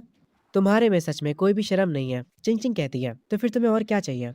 शोएन तुरंत अपना फोन निकालता और कहता है, पहला तो तुम अपने वीचैट पर मुझे ऐड करो और इसके बारे में हम बाद में बात करेंगे। शोएन भाई, आईडी लेने का तरीका थोड़ा कैजुअल है, पर कोई ना, मैं समझता हूँ। चिंग चिंग उसे अपनी आईडी दे देती है। शोएन उससे उसका नाम पूछता है और वो उसे अपना नाम बता देती है। तभी सीन शिफ्ट होता है चिंग चिंग के डैड के ऊपर। वो अपने मैनेजर से कहते हैं, वो जो बंदा अभी यहाँ पर आया था उसके बारे में पता लगा, वो कौन है? चिंग चिंग के डैड उसकी मॉम को कॉल करते हैं और कहते हैं, क्या तुम्हें पता है कि तुम्हारी बेटी किसी को डेट कर रही है? चिंग चिंग की मॉम कहती है, क्या तुम पागल हो गए हो? तुम ये कैसी बातें कर रहे हो? उसके डैड कहते हैं, अभी अभी वो यहाँ पर अपने बॉयफ्रेंड के साथ आई थी और वो उसका हाथ भी पकड़े हुई थी। उस लड़के का नाम शोयान है। चिंग चिंग की मॉम पता नहीं क्यों एक्साइटेड हो जाती है और कहती है, वो लड़का दिखने में कैसा है? चिंग चिंग के डैड गुस्सा होते हैं और कहते हैं, वो कैसा दिखता है इससे तुम्हें क्या मतलब है? मुझे परवाह नहीं है, उसकी केयर टेकर को कॉल करो और उससे ये सब पूछो। चिंग चिंग की मॉम कहती है, ठीक है मैं उससे पूछ लूंगी। ये कहकर वो कॉल कट कर देती हैं और वो तुरंत कॉल लगाती है मिस वोंग को। मिस वोंग जो कि कार ड्राइव कर रही होती है, उनके पास चिंग चिंग की मॉम का कॉल आता है। उस फोन को चिंग चिंग उठा लेती है और तुरंत स्पीकर पर कर देती है। उसकी मॉम कहती है, मिस वोंग मुझे जानना है क्या चिंग चिंग किसी को डेट कर रही है? चिंग चिंग अपनी मॉम से कहती है, हाँ मैं जिसे डेट कर रही हूँ वो मेरे साथ ही बैठा है, क्या आप उससे बात करना चाहेंगी? शोएन भी पता नहीं क्यों कहता है, हाय आंटी आप कैसी हैं? उसके बाद चिंग चिंग कॉल कट कर देती है। शोएन अपने दिल पर हाथ रखे होता और कहता है, तुमने अचानक से मुझे डरा दिया। मुझे ये मत कहना कि तुम्हारे पेरेंट्स एक साथ मिलकर मुझे मारने वाले हैं। चिंग चिंग ये सुनकर हंसती है। फिर इनकी कार एक बहुत बड़े मॉल के सामने रुकती है। चिंग चिंग कार से उतरती है और शोएन से उतरने के लिए कहती है। शोएन कहता है, मैं नहीं उतरूंगा। पर कुछ टाइम बाद वो मॉल में चिंग चिंग के साथ घूम रहा होता है। वो चिंग चिंग से पूछता है, क्या तुम्हारे पेरेंट्स की डिवोर्स हो चुकी है? चिंग चिंग ये सुनकर हैरान हो जाती है कि उसे ये सब कैसे पता चला। शोएन कहता है, मैंने बस अंदाजा लगाया था, तुम्हारे में काफी चिड़चिड़ापन है। ऐसा लगता है जैसे तुम्हें बहुत कम प्यार मिला है और जैसे तुम अपने पेरेंट्स से बात करती हो उसके हिसाब से तो ये बताना ईजी है। चिंग चिंग शोएन से कहती है, आज मेरा बर्थडे है। ये सुनने के बाद शोएन कहता है, तो तुम क्या चाहती हो? क्या मैं तुम्हारे साथ मिलकर तुम्हारे पेरेंट्स से रिवेंज लूं? चिंग चिंग कहती है, हाँ मैं यही चाहती हूँ। ये सुनने के बाद पता नहीं क्यों शोएन के चेहरे पर एक मुस्कान आ जाती है। वो चिंग चिंग से कहता है, चलो फिर चलकर मूवी देखते हैं और उसके बाद कुछ खाने चलेंगे और फिर हम बहुत सारी पिक्चर्स क्लिक करेंगे और तुम उन्हें सोशल मीडिया पे पोस्ट कर देना। उसके बाद तुम्हारे पेरेंट्स तुमसे बहुत ज़्यादा गुस्सा हो जाएंगे, पर मैं पहले ही तुम्हें बता दूं, आज की हर एक चीज़ का बिल तुम दोगी। ये सुनने के बाद चिंग चिंग मजाक में कहती है, क्या तुम में बचपन से ही शर्म नाम की चीज़ नहीं है? वो कहता है, नहीं नहीं बेशर्म तो मैं अभी हुआ हूँ। उसके बाद ये लोग मूवी देखने जाते हैं। चिंग चिंग ड्रिंक्स और पॉपकॉर्न खरीदती है और क्योंकि चिंग चिंग ने एक ही पॉपकॉर्न का बॉक्स खरीदा होता है और एक ही ड्रिंक, इसे देखकर शोएन कहता है, तुमने बस एक के लिए ही क्यों खरीदा? चिंग चिंग कहती है, मैंने ये तुम्हारे लिए खरीदा है। मैं सोडा नहीं पीती और ना ही कोई जंक फूड खाती हूँ। ये कहने के बाद चिंग चिंग सिनेमा हॉल के अंदर जाने लगती है। पीछे से शोएन कहता है, हाँ हाँ आप तो फेरी क्वीन हो ना। उसके बाद वो दोनों थिएटर में बैठकर मूवी देख रहे होते हैं और जब चिंग चिंग स्क्रीन को देखती है तब उसके दिमाग में कुछ पुरानी यादें आ जाती हैं। जब वो छोटी थी और उसके पेरेंट्स उसे पिक्चर दिखाने लाया करते थे, उसे उन अच्छे दिनों की याद आती है। चिंग चिंग काफी देर से कुछ नहीं बोल रही होती। ये देखकर शोएन उससे कहता है, हे तुम इतनी देर से कुछ बोल क्यों नहीं रही हो? तुम्हें फोटोज क्लिक नहीं करने क्या? अपने पेरेंट्स को दिखाने के लिए चिंग चिंग थोड़ी निराश लग रही होती है। उसके बाद वो अपनी जेब से अपना फोन निकालती है और स्क्रीन की पिक्चर क्लिक करने लग जाती है। शोन ये देखकर कहता है, तुम स्क्रीन की पिक्चर क्यों क्लिक कर रही हो, हमें साथ में एक फोटो लेनी होगी। वो उससे उसका फोन ले लेता है और उसके साथ एक पिक्चर क्लिक करता है। पर फोटो खींचते ही चिंग चिंग उससे दूर हो जाती है। उस फोटो को देखने के बाद शोन थोड़ा उदास होता है और कहता है, अगर तुम्हें फोटो नहीं खिंचवानी तो ठीक है, तो मत खिंचाओ। तुम इतनी दूर क्यों बैठी हो, ऐसे हम फोटो नहीं खींच पाएंगे। उसके ये कहते ही चिंग चिंग उसके थोड़े पास आ जाती है। वो ब्लश कर रही होती है। शोन उसे और पास आने के लिए कहता है और उसे स्माइल करने के लिए कहता है। और फाइनली ये लोग एक अच्छी फोटो ले लेते हैं। तभी जो मूवी ये लोग देखने आए थे वो स्टार्ट हो जाती है। जैसे ही मूवी शुरू होती है शोन सो जाता है। चिंग चिंग अपनी और शोन की पिक्चर को देखती है और फिर वो शोन को सोते हुए देखती है। और क्योंकि अब शोन सो चुका है इसीलिए वो उन दोनों की फोटोज को देखकर स्माइल कर सकती है। वो तुरंत अपना सोशल मीडिया खोलती है और उस फोटो को बिना किसी कैप्शन के पोस्ट कर देती है और अपने अकाउंट से किसी को भी हाइड नहीं करती है। उसकी मॉम जो कि अपनी बिजनेस ट्रिप पर अपने लैपटॉप पर बैठी काम कर रही होती हैं, उनके पास नोटिफिकेशन आता है कि चिंग चिंग ने कुछ पोस्ट करा है। वो तुरंत उसके पोस्ट को चेक करती हैं और वो हैरान रह जाती हैं। वो तुरंत चिंग चिंग को कॉल करती हैं पर चिंग चिंग का फोन नहीं लगता। उसकी मॉम तुरंत अपने मैनेजर से कहती हैं, मेरे वापस जाने की टिकट तुरंत बुक करो। उसके फादर भी ये फोटो देख लेते हैं। उन्हें काफी गुस्सा आता है। वो शोन के फेस पर जूम करते हैं और उसे ध्यान से देखते हैं। शोन भाई बच के रहना, फील्डिंग सेट हो सकती है तुम्हारी। चिंग चिंग के डैड काफी ज्यादा गुस्से में होते हैं और वो कहते हैं, एक सुअर मेरी बेटी को चुराने की कोशिश कर रहा है, उसको उसकी औकात दिखानी होगी। आखिर वो मेरी बेटी के साथ घूम कैसे रहा है। चिंग चिंग के डैड शोन को कॉल करते हैं। शोन जो कि थिएटर में सो रहा होता है वो अपने फोन के वाइब्रेशन से उठ जाता है। वो अपना फोन उठाता है। चिंग चिंग अपने डैड का नंबर देख लेती है। वो शोन से कहती है, कॉल को काट दो, ये मेरे डैड है। शोन अपने फोन की तरफ देखता और कहता है, उन्हें मेरा नंबर कहाँ से मिला। अरे हाँ, मुझे याद आया, वो बैंक के प्रेसिडेंट है, वो किसी का भी नंबर निकलवा सकते हैं। तभी शोन को शौक लगता है। वो कहता है, अरे हाँ, तुम्हारे डैड तो प्रेसिडेंट है। और उसके बाद वो काफी खुश हो जाता है और कहता है, शायद से अब वो मुझे अपने पास बुलाएंगे और मुझे 1 मिलियन या शायद से 10 मिलियन देकर कहेंगे, मेरी बेटी से दूर हो जाओ, मैंने ये सब मूवीज में होते देखा है। शोन की ये बात सुनकर चिंग चिंग हंसने लग जाती है और कहती है, सपने देखना बंद करो। शोन कहता है, तुम्हें क्या लगता है मैं उनसे पैसे ले लूंगा। चिंग चिंग कहती है, तो क्या तुम्हारा पैसे लेने का इरादा है। शोन कहता है, अरे यार, मिलियन तो दूर की बात है, अगर वो मुझे $1000 भी देंगे तब भी मैं दूर चला जाऊंगा। चिंग चिंग ये सुनने के बाद हल्का सा उसे मारती है। उसके बाद वो लोग थिएटर से निकल आते हैं। इन लोगों ने मूवी देख ली होती है और फोटोज भी ले लिए होते हैं। शोन कहता है, अब मैं घर जा रहा हूँ। चिंग चिंग कहती है, तुम डिनर पे नहीं चलोगे मेरे साथ। शोन कहता है, अभी तो मेरा पेट भरा है, वैसे मुझे ये बताओ तुम कौन से कॉलेज जाने वाली हो। चिंग चिंग सोच में पड़ जाती है। शोन कहता है, ठीक है, भूल जाओ मैंने कुछ पूछा, वैसे मैं शंघाई में जा रहा हूँ। चिंग चिंग कहती है, मैं वॉशरूम होकर आती हूँ। शोन वहाँ खड़ा रहकर उसका वेट करता है। वो इधर उधर देख रहा होता है। तभी उसे कुछ गेमिंग मशीन दिख जाती हैं। वो उन मशीन्स के पास जाते हुए सोच रहा होता है, मेरी पास्ट लाइफ में मैंने टैडी निकालने की कितनी कोशिश करी थी ताकि मैं मंग्याओ को इम्प्रेस कर सकूं, पर मैं बार बार फेल हो जाता था। पर जब आखिरकार मैं सक्सेस हो गया तो उसे उस टॉय से कोई फर्क ही नहीं पड़ा। शोन जो था वो यहाँ पर खड़े होकर एक टॉय को बाहर निकाल लेता है। तभी चिंग चिंग आ जाती है। शोन वो प्लशी उसे दे देता है। वो कहता है, ये तुम्हारा बर्थडे गिफ्ट है। पर फिर वो वापस ले लेता है और कहता है, ठीक है, इसे तुम मत लो। पर चिंग चिंग वो प्लशी उससे छीन लेती है और कहती है, मूवी के पैसे मैंने दिए थे और अब तुमने मुझे प्लशी दे दिया, अब हिसाब बराबर हुआ। शोएन भी कहता है, हाँ ठीक है, चलो अब यहाँ से चलते हैं। शोएन चिंग चिंग को उसकी कार में बैठा देता है और उसे बाय बोलता है। मिस वांग जो कि कार के अंदर बैठी होती है वो कहती है, तुम्हारी मॉम का मुझे कॉल आया था, वो आज रात वापस आ रही हैं और शायद से तुम्हारे डैड भी आएंगे। ये सारी बातें सुनकर चिंग चिंग काफी खुश होती है। उसने जो शोएन के साथ फोटो ली थी वो उस फोटो को अपने वॉलपेपर पर लगा लेती है। हम देखते हैं चिंग चिंग की मॉम अपने घर वापस आ चुकी होती है और वो अपने साथ एक गिफ्ट भी लाई होती है। चिंग चिंग भी अपने घर वापस आ चुकी होती है। उसकी मॉम उसके पास जाती है और कहती है, चिंग चिंग आखिर ये शोएन है कौन। चिंग चिंग कहती है, मैंने आपको कहा तो था वो मेरा बॉयफ्रेंड है, ये देखिए ये उसने मुझे गिफ्ट दिया है। उसकी मॉम कहती है, क्या हमने तुम्हें कभी किसी चीज की कमी होने दी है, तुम हमसे इतनी बदतमीजी कैसे कर सकती हो। चिंग चिंग चिल्लाते हुए कहती है, आपने सही कहा, सब मेरी ही गलती है, अगर मैं पैदा ही ना होती तो ये सब होता ही ना। ये कहकर चिंग चिंग अपने रूम में चली जाती है और अपने रूम में जाकर रोने लगती है। उसकी मॉम को ये देखकर बुरा लगता है। तभी उसके डैड आ जाते हैं और वो कहते हैं, तुमने पता करा क्या मैटर है, ये शोएन और चिंग चिंग वाला। चिंग चिंग की मॉम उसके डैड पर चिल्लाते हुए कहती हैं, ये सब तुम्हारी गलती है, तुम उसका बर्थडे भूल गए। उसके डैड कहते हैं, जरा देखो तो बोल कौन रहा है, तुमने उससे कुछ पूछा भी है। उसकी मॉम कहती हैं, नहीं, वो सीधी तरह से जवाब नहीं दे रही है। उसके डैड कहते हैं, तो अब हम क्या करेंगे। चिंग चिंग की मॉम कहती हैं, मैं खुद से उस शोएन नाम के लड़के को ढूंढूंगी और उससे इस बारे में बात करूंगी।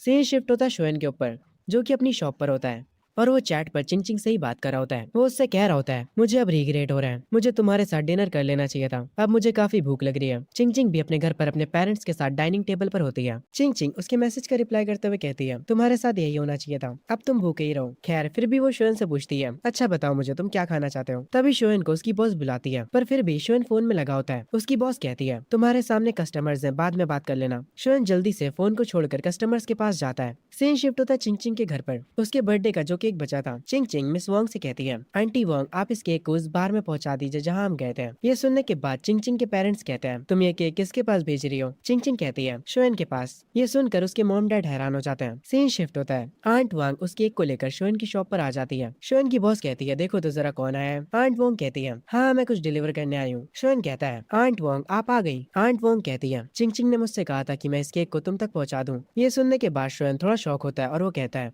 वो सच में शायद से थोड़ी सी पागल है। ये सब देखने के बाद शोएन की बॉस कहती है, मुझे सच सच बताना तुम दोनों डेट कर रहे हो है ना। शोएन कहता है, आप ये किस बारे में बात कर रही हैं, मैंने बस उसकी मदद करी थी। मैंने उससे कहा था कि मुझे भूख लगी है, इसीलिए उसने मुझे ये केक भेज दिया। ये सुनने के बाद बॉस हंसते हुए कहती है, मुझसे मजाक मत करो, मुझे यकीन नहीं होता। तभी सीन शिफ्ट होता है हमारे वे भाई पे। काफी टाइम बाद दिखा है ये लड़का। खैर इस टाइम पर वो कॉफी शॉप पर होता है मैन ग्याओ और उसकी दोस्त के साथ। वे उनसे पूछता है, तो तुम दोनों को मुझसे क्या काम है। मैन ग्याओ कहती है, मुझे बताओ कि आजकल शोएन क्या कर रहा है। वे बताता है कि वो पार्ट टाइम जॉब कर रहा है। ये सुनने के बाद मैन ग्याओ की दोस्त कहती है, मैं अब सब समझ गई, वो गरीब हो चुका है इसीलिए तुम्हें इग्नोर कर रहा है। वैसे भी लड़कियों के पीछे भागने में पैसे खर्च होते हैं। वो ये सुनकर कहता है, नहीं नहीं तुम बिल्कुल गलत सोच रही हो, वो अपने आने वाले ड्राइविंग टेस्ट के लिए बिजी है, वो हमारे साथ अब गेम भी नहीं खेलता। मैन ग्याओ कहती है, तो वो मुझे इग्नोर क्यों कर रहा है। तभी सीन शिफ्ट होता है शोएन पर, जो कि अपने रूम में बैठा चैट पर चिंग चिंग से बातें कर रहा होता है। वो उसे कल के केक के लिए शुक्रिया बोलता है। चिंग चिंग भी उससे बातें करते हुए उसके रिप्लाई में कहती है, वो केक बहुत ही ज्यादा बड़ा था इसीलिए हम उसे खत्म नहीं कर पाए। तब मुझे समझ आया कि मैं उस केक को तुम्हें भी भेज सकती हूँ। शोएन चैट पर उससे पूछता है, चिंग चिंग तुम्हारे और दोस्त नहीं है क्या।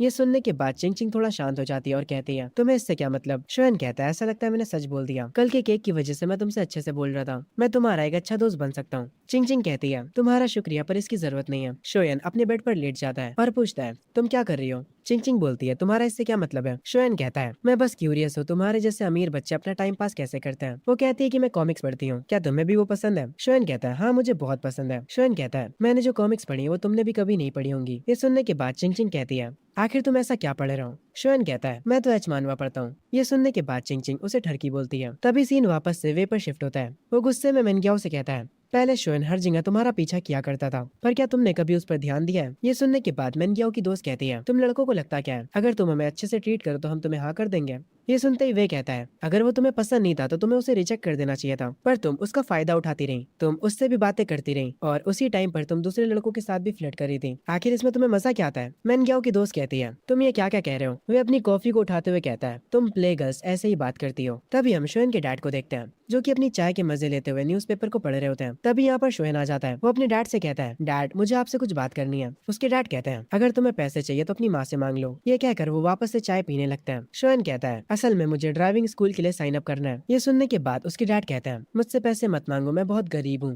पर तभी शोएन एक अजीब सी स्माइल के साथ कहता है, अरे डैड वो बाथरूम की सीलिंग वहाँ पर भी तो शायद पैसे थे और टीवी स्टैंड के नीचे भी पैसे थे।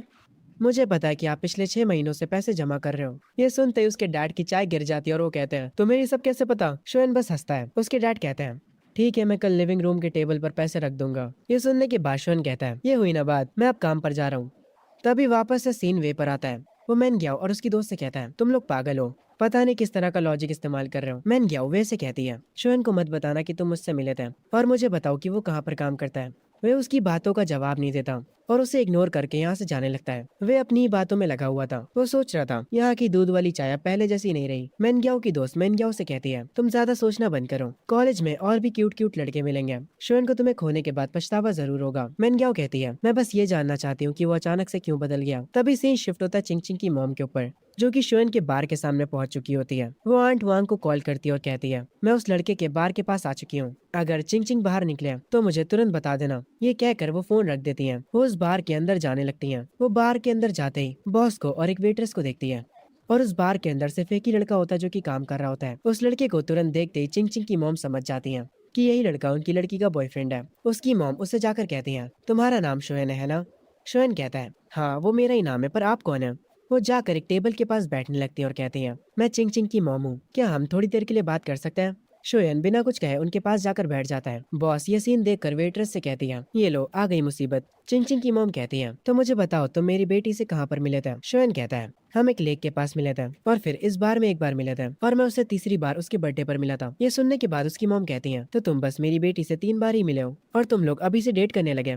ये सुनने के बाद शोयन कहता है, आंटी आप अपनी खुद की बेटी को नहीं जानती क्या? क्या उसकी पर्सनैलिटी ऐसी है कि एक लड़के से 3 बार मिलने के बाद वो उसे डेट करने लगेगी? चिंग चिंग की मॉम शोयन को देखने लगती है। उनकी आंखें सरप्राइज से भरी होती हैं। शोयन उनसे काफी अच्छे से बात कर रहा होता है। खैर तभी अचानक से चिंग चिंग की मॉम कहती हैं, मुझे बताओ तुम कौन से कॉलेज में जाना चाहते हो? शोयन कहता है, मैं शंघाई में जाना चाहता हूँ, जो कि स्कूल ऑफ फाइनेंस है। ये सुनने के बाद चिंग चिंग की मॉम कहती हैं, तुम एक आम लड़के हो, तुम्हारे लिए फाइनेंस चुनना एक स्मार्ट चॉइस नहीं है। ये सुनने के बाद शोयन कहता है, मेरा गोल है बहुत अमीर बनने का। ये सुनने के बाद चिंग चिंग की मॉम के चेहरे पर एक अजीब सी स्माइल आती है और वो अपने मन में कहती है, इसकी हाइट भी अच्छी है और इसका फेस भी और इसकी पर्सनैलिटी भी। अगर ये सच में अपने सपनों को पूरा कर लेता है तो शायद से मैं हाँ कर दूं। खैर आगे वो शोयन से कहती हैं, मैं यहाँ पर तुम्हें ब्लेम करने नहीं आई थी।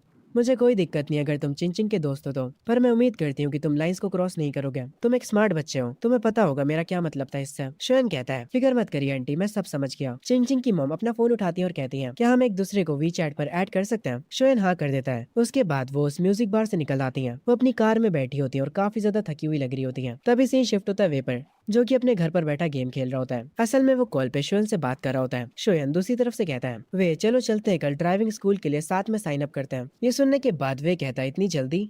शोयन कहता है, जितनी जल्दी हम ये कर लेंगे उतनी ज्यादा हमारी टेंशन कम होगी। वे कहता है, ठीक है मैं अपने पेरेंट्स से पूछकर बताता हूँ। तभी सीन शिफ्ट होता है चिंग चिंग के घर पर। वो कुछ खा रही होती है, तभी उसकी मॉम आती है।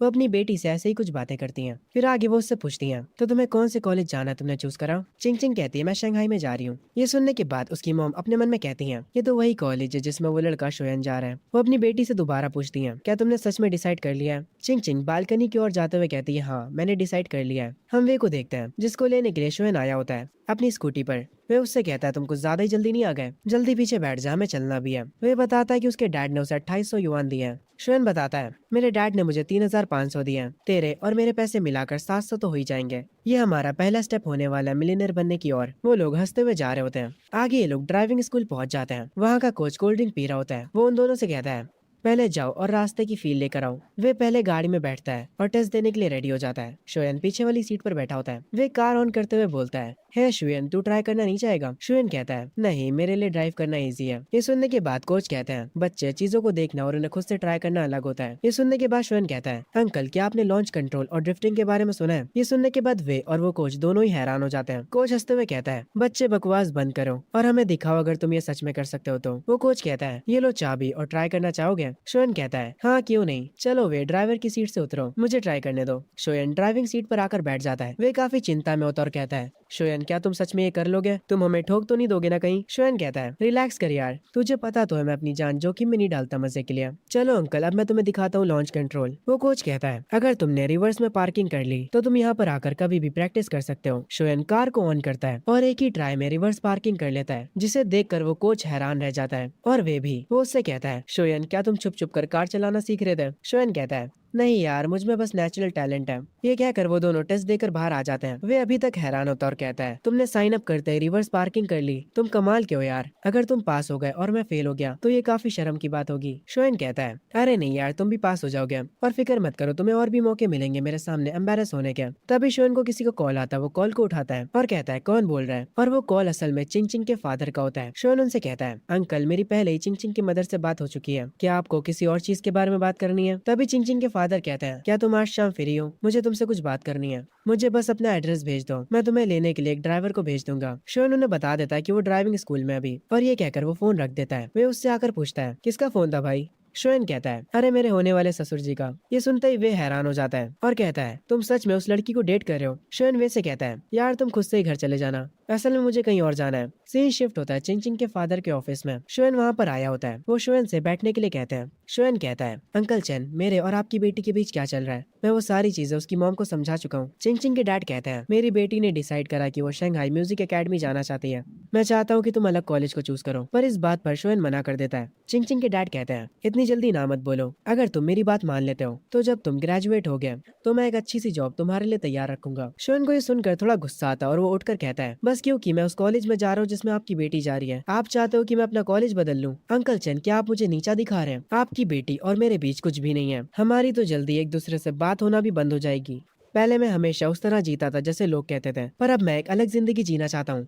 अब अगर कोई मुझे कोई काम करने को मना करता है तो मेरा उस काम को करने का और मन करता है। ये कहकर शोएन जाने लगता है। वो जाते जाते कहता है, आप जब भी लोगों से बात करते हो तो क्या आप खुद को उनसे अपर लेवल का समझते हो, या तो सिर्फ ये तब होता है जब आप मेरे जैसे किसी से बात कर रहे हो। ये कहने के बाद शोएन यहाँ से चला जाता है। अंकल चेन सोच में पड़ जाते हैं। वो तुरंत चिंग चिंग की मॉम को कॉल करते हैं और उनसे कहते हैं, मैंने उस लड़के से बात करी और मुझे ऐसा लगता है कि मैंने चीजों को और खराब कर दिया। चिंग चिंग की मॉम उनसे कहती है, मैंने पहले ही कहा था, वो आम लोगों जैसा नहीं है। तुम उससे खुद से बात करना चाहते थे, है ना? और अब तुमने कर ली और देखो क्या हो गया। अब तुम अपनी बेटी से क्या कहोगे? ये कहकर वो कॉल काट देती हैं। चिंग चिंग अपने घर पर बैठी गिटार बजा रही होती है। तभी उसके फोन पर शोन का मैसेज आता है और उस मैसेज में वो कहता है, क्या तुम आज बार में आओगी? मेरा आज गिटार बजाने का मन कर रहा है। चिंग चिंग कहती है, मुझे टाइम बताओ। शोन कहता है, मैं म्यूजिक बार में 11 बजे तक रहूंगा। अगर तुम आती हो तो मैं ओरिजिनल सॉन्ग बजाऊंगा तुम्हारे लिए। ये सुनते ही चिंग चिंग थोड़ा हैरान होती है। वो अपने मन में कह रही होती है, ओरिजिनल सॉन्ग? उसके बाद वो उसके मैसेज का रिप्लाई करते हुए कहती है, ठीक है मैं आऊंगी। शोन कहता है, ठीक है मैं तुम्हारा इंतजार करूंगा। चिंग चिंग काफी खुश लग रही होती है। तभी से ही शिफ्ट होता है बार में। चिंग चिंग अपने गिटार के साथ वहां आ जाती है। शोयन उसे देखने के बाद कहता है, तो तुम आ गई, जहां मन चाहे बैठ जाओ। मैं तुम्हारे लिए पानी लेकर आता हूँ और फिक्र मत करो, इस बार मैं तुम्हारे कप से पानी नहीं पीऊंगा। ये सुनने के बाद चिंग चिंग ब्लश करने लगती है। आगे वो उसे पानी लाकर देता है और उसके सामने बैठकर कहता है, चिंग चिंग पहले तो मैं तुमसे माफी मांगना चाहूंगा। मेरी तुम्हारे डैड से बात हुई थी आज शाम में। उन्होंने कुछ ऐसी चीजें कही थी जिससे मुझे काफी गुस्सा आया था। मैंने तुम्हें आज इनवाइट इसलिए किया ताकि मैं उन्हें गुस्सा दिला सकूं। ये सुनने के बाद चिंग चिंग कहती है, कोई ना, मुझे बुरा नहीं लगा। मैं जानती हूँ उन्होंने क्या कहा होगा। उसके बाद चिंग चिंग कहती है, तुमने कहा था कि तुम एक ओरिजिनल सॉन्ग प्ले करोगे मेरे लिए। शोएन उठता है और हंसता है और उससे गिटार मांगता है। तभी यहाँ पर चिंग चिंग की मॉम आ जाती हैं। वो इधर उधर देखने लगती हैं। शोएन जाकर स्टेज पर बैठ जाता है और सबसे कहता है, मैं अब एक ओरिजिनल सॉन्ग गाने जा रहा हूँ। ये गाना होने वाला है, अगर एक दिन मैरिज बन गया तो। चिंग चिंग की मॉम उसके पास आकर बैठ जाती हैं। ये सुनने के बाद चिंग चिंग हंसती है। उसके बाद शोएन गाना शुरू करता है। वो उस जगह पर सबका ध्यान अपनी तरफ खींच लेता है। सारे कस्टमर्स को वो गाना सुनकर अच्छा लग रहा होता है। उस म्यूजिक बार में हर कोई एंजॉय कर रहा होता है। शोयन भी अपने सारे इमोशंस के साथ गाना गा रहा होता है। हर किसी की नजरें उसकी तरफ होती हैं। शोयन गाना खत्म करके चिंग चिंग और उसकी मॉम के पास आते हुए कहता है, देखा, मैंने आप लोगों से पहले ही कहा था कि मैं एक जीनियस हूँ। चिंग चिंग उसकी तारीफ करते हुए कहती है, हाँ तुमने सही कहा, तुम्हारा वो ओरिजिनल गाना काफी अच्छा था। चिंग चिंग की मॉम कहती है, मैं इसके डैड की तरफ से तुमसे माफी मांगती हूँ। शोयन कहता है, कोई बात नहीं, अगर उनकी जगह मैं होता तो मैं भी उनके ही जैसा कुछ करता। वो चिंग चिंग की मॉम को भी पानी देता है और कहता है, मुझे बस उनके बात करने का रवैया पसंद नहीं आया। वो ऐसे एक्ट करते जैसे वही सबसे ऊपर है, पर सोने के बाद मैं सब कुछ भूल जाऊंगा। चिंग चिंग की मॉम शोएन से उसके सपने और उसके गोल्स के बारे में पूछती हैं। शोएन एक्साइटेड होकर कहता है, बहुत सारे, मतलब बहुत सारे, मेरा मतलब है बहुत सारे पैसे कमाना। ये सुनने के बाद चिंग चिंग की मॉम कहती हैं, बहुत सारे से तुम्हारा क्या मतलब है, तुम कितने पैसे कमाना चाहते हो? शोएन कहता है, इतने पैसे कि आपके जो एक्स हस्बैंड है उन्हें मुझसे कोई दिक्कत ना हो। उसकी मॉम कहती है, क्या पैसे तुम्हारे लिए इतने मैटर करते हैं? शोएन कहता है, गरीबों की ज्यादातर प्रॉब्लम्स पैसे ना होने की वजह से आती है और आजकल तो चीजें और खराब है। उसकी मॉम कहती है, कैसी चीजें खराब है? शोयन शर्माते हुए कहता है, अरे मेरा मतलब था जैसे शादी के रिश्ते आना और तुम्हें लड़की वाले रिजेक्ट कर देते हैं क्योंकि तुम कम पैसे कमाते हो। ये सुनकर चिंग चिंग की मॉम हंसने लगती है और वो कहती है, तो तुम्हारे हिसाब से एक अच्छा आदमी किसे कहते हैं? उसके पास कौन सी क्वालिटीज होनी चाहिए? शोएन कहता है, मैं आपको एग्जाम्पल के साथ बताता हूँ। एक बंदा है जो कि KFC से $50 का खाना खाना चाहता है। उसके हिसाब से वो खाना बहुत ही महंगा है, पर अगर वही खाना उसकी वाइफ या फिर उसकी बच्ची मांगे तो वो बिना सोचे समझे उन्हें वो खिलाएगा। एक अच्छा आदमी ये होता है। ये लोग काफी देर तक आपस में बातें करते हैं, इतनी देर तक कि ये लोग टाइम देखना भी भूल जाते हैं। आखिर में शोएन इन्हें बाहर तक छोड़ने जाता है। चिंग चिंग की मॉम को धीरे धीरे शोएन पसंद आने लगता है। वो उसे एक्सेप्ट करना स्टार्ट करने लगती है। वो शोएन से कहती है, तुम्हारे साथ बात करके काफी अच्छा लगा। अगर कभी चिंग चिंग तुमसे दोबारा मिलना चाहेगी तो फिक्र मत करो, मैं उसके साथ नहीं आऊंगी। शोएन कहता है, आंटी आप परेशान मत होइए, मैं हमेशा अपने वादे निभाता हूँ। ये सुनने के बाद चिंग चिंग और उसकी मॉम कार में जाकर बैठ जाते हैं। शोयन खिड़की पर कहता है, चिंग चिंग तुम अपना गिटार बार में ही भूल गई। ये सुनने के बाद चिंग चिंग कहती है, तुम उस गिटार को रख सकते हो कुछ दिनों के लिए, पर हाँ मुझे वापस देना मत भूलना। वो उसे बाय बोलती है।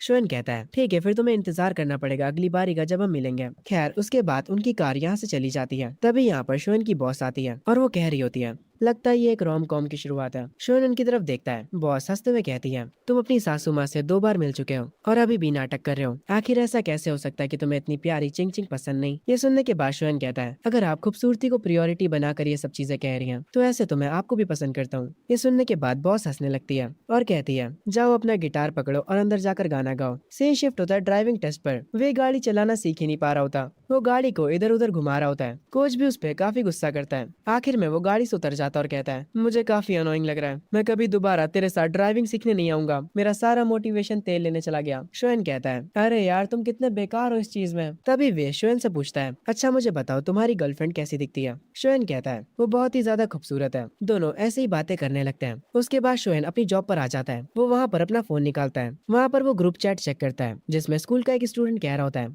ऐसा लगता है कि शोएन का टेस्ट भी काफी अच्छा गया है, पर क्या वो इंग्लिश में पास हो पाएगा। अगर कोई कॉलेज उसे लेता है तो मैं लाइव स्ट्रीम पर आकर टट्टी खाऊंगा। सब लोग बेसिकली शोएन का मजाक उड़ा रहे होते हैं, पर वे अकेला शोएन की तरफ से बोल रहा होता है और कह रहा होता है, शोएन के अच्छे नंबर्स आएंगे। वे में और बाकी के स्टूडेंट्स में बहस शुरू हो जाती है। वे अकेला शोएन की तरफ से लड़ रहा था। शोएन इन लोगों को बातें करते हुए देखता है और वो अपने मन में कहता है, ये लोग कितने ज्यादा चाइल्डिश हैं। वो ग्रुप चैट को बंद कर देता है और अपने मन में कहता है, कल रिजल्ट आ जाएंगे। वो चिंग चिंग को मैसेज करता है और कहता है, क्या तुमने डिसाइड कर लिया कि तुम कौन से कॉलेज जाने वाली हो। चिंग चिंग बताती है वो शंघाई जाने वाली है। इनकी ऐसे ही थोड़ी बात होती है। चिंग चिंग उससे कहती है, मेरे गिटार के साथ कुछ होना नहीं चाहिए। शोएन कहता है, तुम चिंता मत करो, मैं उसका ट्रेजर जैसे ध्यान रखूंगा। यहाँ तक कि मैं उसे गले लगा लेता हूँ जब भी मैं सोता हूँ। ये सुनने के बाद चिंग चिंग उसे ठरकी बोलती है। शोएन हंसता है और कहता है, मैं तुम्हें थोड़ी ना गले लगा रहा हूँ जो तुम मुझे ठरकी बोल रही हो। चिंग चिंग कहती है, अब बकवास बंद करो। उसके बाद चिंग चिंग कहती है, तुमने जो सॉन्ग लिखा था क्या तुम मुझे उसके लिरिक्स भेज सकते हो। शोएन कहता है, ठीक है, पर कॉपीराइट ना पाने के लिए आपको 10,000 देने पड़ेंगे। चिंग चिंग कहती है, ठीक है, हमारी डील रही। इनका ऐसे ही थोड़ा हंसी मजाक चलता है, पर जो अपना शोएन होता है वो सच में अपना अकाउंट नंबर भेज देता है, मतलब कॉपीराइट के पैसे लेने के लिए। वो असल में मजाक कर रहा होता है। उसे लगता है कि चिंग चिंग पैसे नहीं भेजेगी, पर वो हैरान हो जाता है क्योंकि उसके अकाउंट पर मैसेज आता है, 10,000 आपके बैंक अकाउंट में क्रेडिट हो चुके हैं। ये देखने के बाद शोएन अपने मन में कहता है, ये लड़की कितनी खूबसूरत है और इसके पास पैसे भी हैं। चिंग चिंग कॉमिक्स पढ़ने लगती है। शोएन उसे अपने गाने के लिरिक्स भेज देता है। वो कहती है, अच्छा काम करा, अब तुम जा सकते हो। और वो वापस से कॉमिक्स पढ़ने लगती है। उसकी मॉम चिंग चिंग को मुस्कुराते हुए देखती है और अपने मन में सोचती है, क्या ये लड़की सच में सीरियस है। तभी सीन शिफ्ट होता है शोएन के घर पर, जहाँ उसकी मॉम बार बार घड़ी को देखे जा रही होती है और कहती है, टाइम बस होने ही वाला है। आखिर ये शोएन अभी तक उठा क्यों नहीं है। शोएन के डैड कहते हैं, वो कल रात घर लेट आया था। उसकी मॉम उसके डैड को उसे उठाने के लिए भेजती है और बार बार घड़ी को देखे जा रही होती है, पर अभी तक शोएन उठा नहीं होता है। उसके डैड वापस आ जाते हैं। उसकी मॉम कहती है, आखिर वो कर क्या रहा है, अगर उसके नंबर्स अच्छे नहीं आए होंगे तो वो गया। शोएन के डैड कहते हैं, उसकी एडमिशन टिकट टेबल पर रखी है, हम उन्हें खुद भी तो चेक कर सकते हैं। शोएन की मॉम थोड़ा गुस्सा तो होती है, पर फिर वो खुद से रिजल्ट चेक करने के लिए मान जाती है। शोएन के डैड लैपटॉप पर बैठकर उसका रिजल्ट चेक करने लगते हैं। शोएन की मॉम उसका रोल नंबर बता रही होती है। उसके डैड ऑनलाइन रिजल्ट चेक करते हैं। तभी यहाँ पर उठकर शोएन आ जाता है। वो पीछे से कहता है, तो क्या आप लोगों को मेरा रिजल्ट मिल गया। उसकी मॉम कहती है, वही ढूंढ रहे हैं, क्या ये इंटरनेट सही नहीं चल रहा है। शोएन अपना फोन निकालते हुए कहता है, एक सेकंड रुकिए, मैं अपने फोन पर चेक करता हूँ। और जब वो अपनी इन्फॉर्मेशन डालता है तब उसका रिजल्ट उसके फोन पर आ जाता है और शोएन का स्कोर आया होता 558, जिसे देखकर उसकी मॉम कुछ ज्यादा ही खुश हो जाती हैं। उसके इंग्लिश के नंबर्स देखकर उसके डैड इतने शौक हो जाते हैं कि वो कहते हैं, क्या तुमने इंग्लिश में चीटिंग करी थी। शोएन हंसते हुए कहता है, नहीं, मैं बस लकी था, मैंने हर एक चीज सही गेस करी थी। शोएन का जो रिजल्ट होता है वो टॉप टियर होता है, जिसे देखकर उसके पेरेंट्स काफी ज्यादा खुश होते हैं। शोएन की मॉम कहती है, जल्दी से इसके ग्रैंडपा और इसकी ग्रैंडमा को कॉल करिए और उन्हें ये खुशखबरी बताइए और बाकी सारे रिलेटिव्स को भी।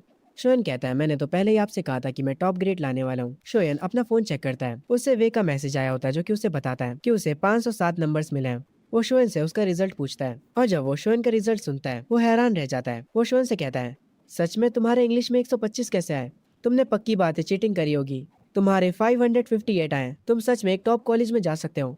वे शोएन के लिए खुश होता है। उनकी स्कूल की ग्रुप चैट में काफी शोर मच रहा होता है। वे अपने मन में कहता है, अभी तो मैं तुम लोगों को एक सरप्राइज देने वाला हूँ। तो मैं शोएन का रिजल्ट बताकर वो ग्रुप चैट में शोएन का रिजल्ट सेंड कर देता है और उसका रिजल्ट देखने के बाद पूरी की पूरी चैट क्रेजी हो जाती है। वो चैट फुल ऑफ रिएक्शन से भर जाती है। सब लोग शोएन की तारीफ कर रहे होते हैं। दूसरी तरफ हम मेनग्याओ को देखते हैं जो कि अपने फोन पर उसी ग्रुप चैट को देख रही होती है और अपने मन में कह रही होती है, आखिर ये कैसे पॉसिबल हो सकता है। शोएन ने 558 स्कोर किया है। वो लड़का पहले मेरे पीछे पागल था और मैं उसे अटेंशन भी नहीं देती थी। आखिर ये सब कब चेंज हो गया, आखिर क्यों, वो मुझे छोड़ने के बाद और बेटर कैसे हो गया। ये कहते वक्त मेनग्याओ की आंखों से आंसू बहने लगते हैं और वो अपने फोन को वापस से अपनी पॉकेट में रख लेती है और वो गहरी सोच में डूब जाती है।